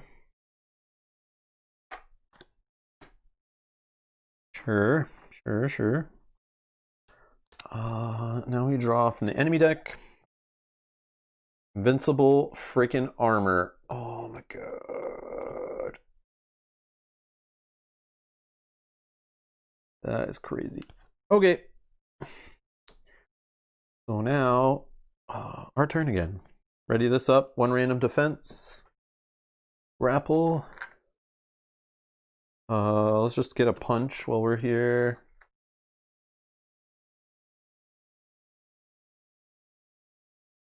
Okay. Now what? We want to do our big attack on the boss man. Oh, we want to flip this though, right?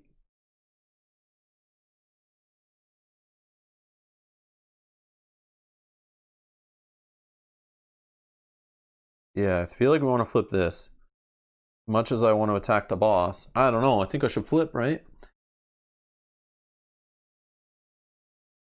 Get all those tokens. That kind of sucks though. I really want to pound the boss. Right now, your cue to finish him. Now's your cue to finish him. Okay. Because I only lose after 2 enemies, right? Yeah. Well, we can let 1 go. Those 4 defense tokens, man, that feels good. All right. So I could. All right, what do we got? We got a kick attack in hand, a final cut.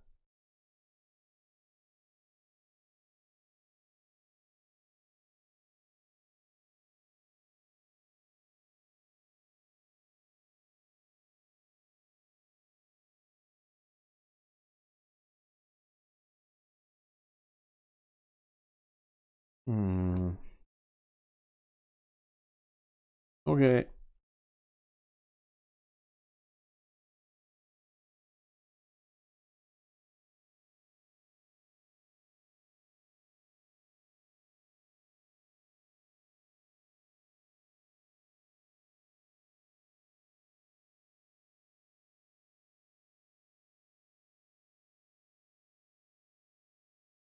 Okay, we'll just do a. No, that doesn't do as much, right? Okay, we'll do a final cut kick attack. So 2 dice. We're gonna explode. Okay, so 3, 4 kick damage. So this guy loses 2 of this. He takes 2. Do that 10, halfway there. We get 2 kick defense. We're loaded on the kick defense. After this, you may move X spaces. X's. I can move up to 3 spaces. Doesn't matter. I kind of want to get to this loot, but I don't. I can't. I have to go around them, right? So still haven't moved though, so we can do it, right? 1, 2, 3. I move 3 spaces. Okay. Then I'm gonna move 1, 2, 3. Sneak up behind the boss. I get a loot card. Maybe it's some more sneakers. Flashbang. Anytime you discard this card, discard 2 defense tokens of your choice from an enemy engaged with you. That would have been nice before I just attack him to take off the kick cards, but we did it. We did it. That's fine.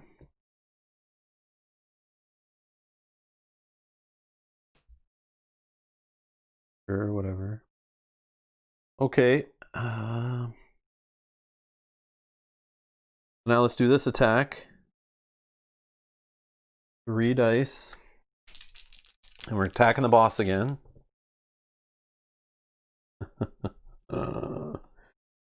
So yeah, huge hits. So we get 2 more kick defense. We're doing 2 kick damage to him.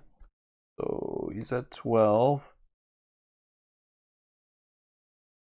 And now we trigger off all of our chi cards. We can move 3 spaces. I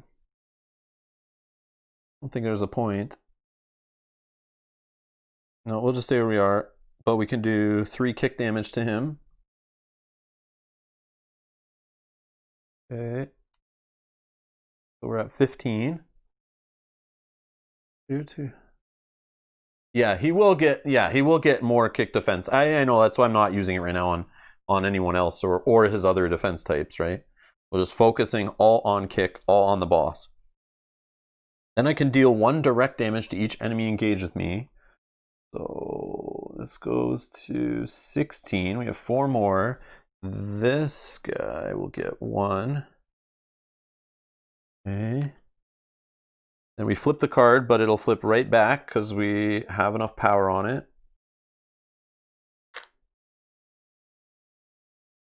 Okay. So we played a card. We did that. We've moved. We could do some equipment. We could move the boss away so he doesn't attack us, but like we could get some power out of it. It's fine. It's fine.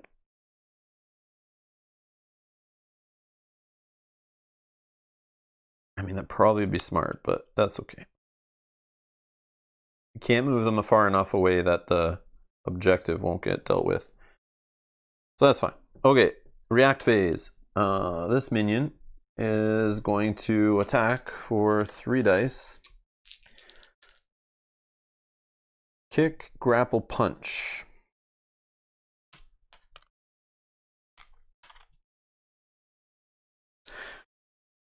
Okay, this guy is going to... Oh, then it'll retreat. Sorry. 1, 2. He gains 2 random defense. Grapple and a punch. Okay, then this one... It's a grapple. And 3 spaces towards the nearest fighter. 1, 2, 3. 3 general damage. I'll just take it all with these kick tokens. Okay. That's that. Draw a card. Protected chi again. Okay. Or projected chi. Sorry, projected chi. Then we want to go enemy. He attacks. So easy 4 dice and 1 direct damage. Grapple, grapple, grapple. We'll prevent 1 grapple. We take that. We're taking 4 damage. Okay. And then he needs to get 2 kick defense.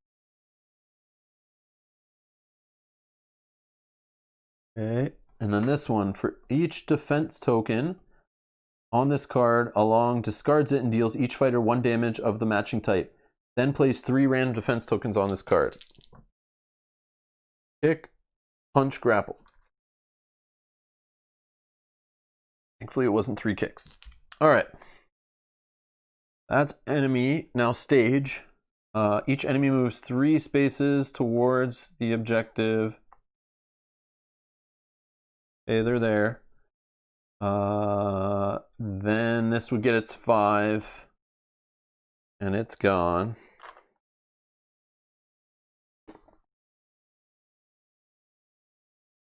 Defeat 1 objective that has 5 or more power on it and is engaged with at least 1 enemy. So it's defeated. And when it's defeated, okay, it goes here. So 1 more hostage, scared staff member, whatever dies, we lose. But there isn't even 1 in play right now, so we're okay there. Alright, now we draw a card. Thought it was going to be 1. Misguided Heroics. Each active objective moves 2 spaces towards the nearest enemy. Then each active objective token attacks an enemy engaged with it. Well, no. There is none. Okay. Our turn. So we ready this up. We get a random defense, I guess. That's actually now. Then we get a blue Jin. Which is this one right here. Gets 2 punch. I'm surrounded. All right.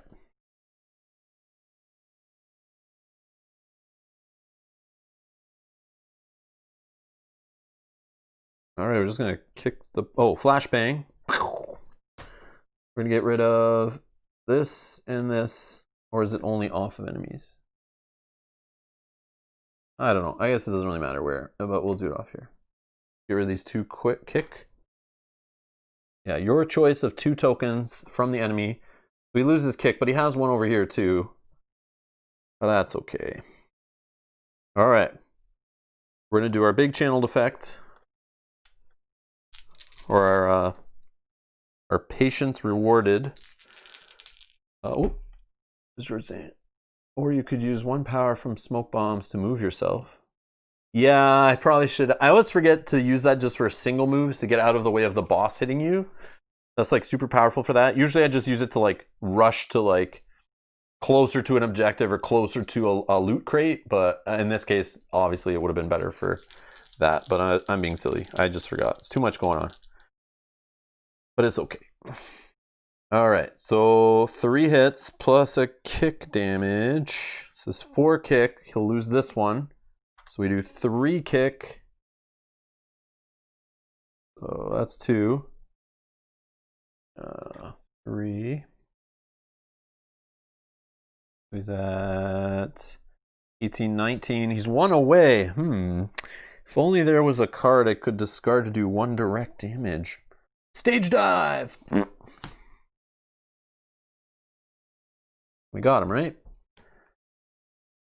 8, 12, that's 20. We got him. We beat the boss. And if not, we would have done direct damage from channeled effect.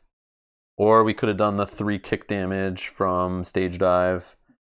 Or, yeah, that we were fine. So much kick.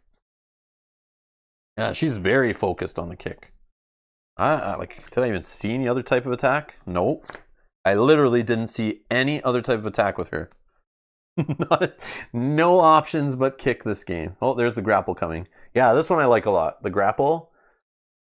It's +1 general damage for each chi card you have in play. I like that one a lot just for like clearing away tokens. Or if you're hitting a guy that has like no grapple on him. It's a good card because like by then I usually play it when I have a cheese going. So it's like 5-ish hits. Could take out a minion in 1 card. Plus a kick damage if you have your other chi out.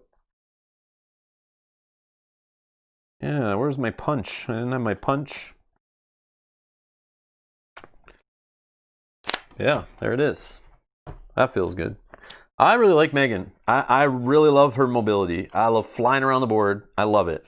I love how I'm like moving like 5 or 6 spaces and I still haven't used my move on the turn.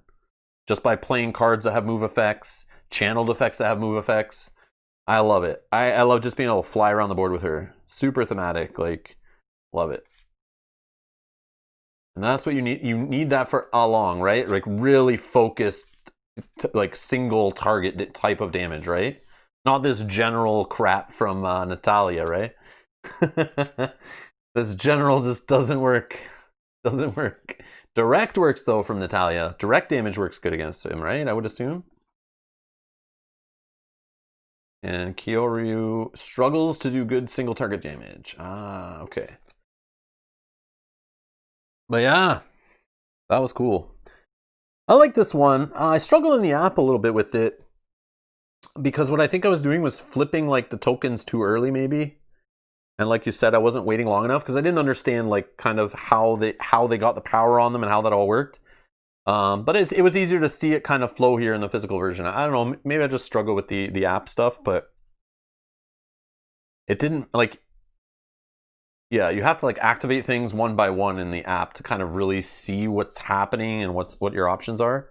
I like this how it's just like laid out here. And I know you can flip the tabs and stuff, but I don't know. It's very close, but it's like, I don't know, I still prefer board game, but obviously I would play the app when I'm not near my board game, which is great.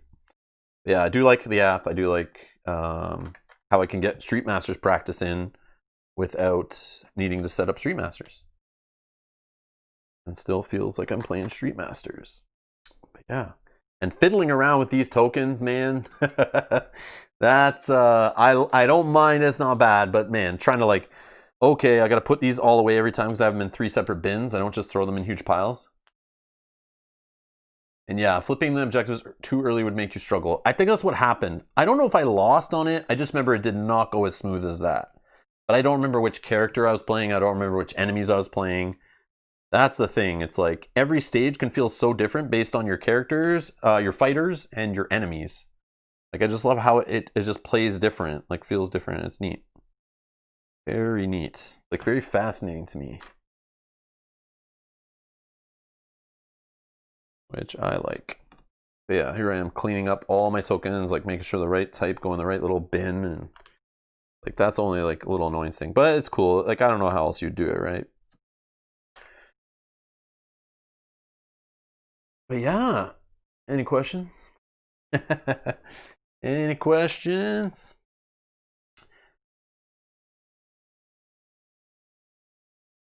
Yeah, and I find when they flip those scared staff flip, they don't stay on that active side for long. I'm pretty sure. Don't they flip back in this one? Or no, maybe they don't. I forget now. Velco saying, any hints on future gameplay is not already announced? Or what you would like to play soon? pile's getting big. I'm kind of getting overwhelmed a little bit. Like, I love focusing on single games, but like, man, the amount of games I want to get to the channel soon, and the amount I know that are like coming, like could be coming, like, and it's like trying to schedule with different players. Certain games I don't want to play until we have a certain number of players, or I want to play certain games first. But just like I mentioned at the start of the stream, Marvel Champions. I should have Doctor Strange coming this week. He should arrive. I had the shipping notification yesterday. So then I should have all the Marvel Champions content that's been released. So next week, I think, I'll be doing some daytime streams, solo streams with Marvel Champions, goofing around with that, trying out some of the characters, maybe going through the some of the villains from the Rise of the Red Skull pack box or whatever. So Marvel Champions, but I also kind of want to play Street Master. I want to do a story mode in this. So maybe I might do that first. So I don't have that scheduled, but that I just don't know yet. I kind of gotta. I have to get back into Marvel Champions, start reading some rules again, blowing the dust off of some cards. But yeah, I want to start learning that and playing that. So I don't know if that'll be next week or the week after. But yeah, so. And obviously we announced the Lord of the Rings Shadow Paths playthrough, 3-player, we're doing that campaign. That starts Thursday night, 8:30 p.m. Eastern. Tune in for that. We'll be kicking that off.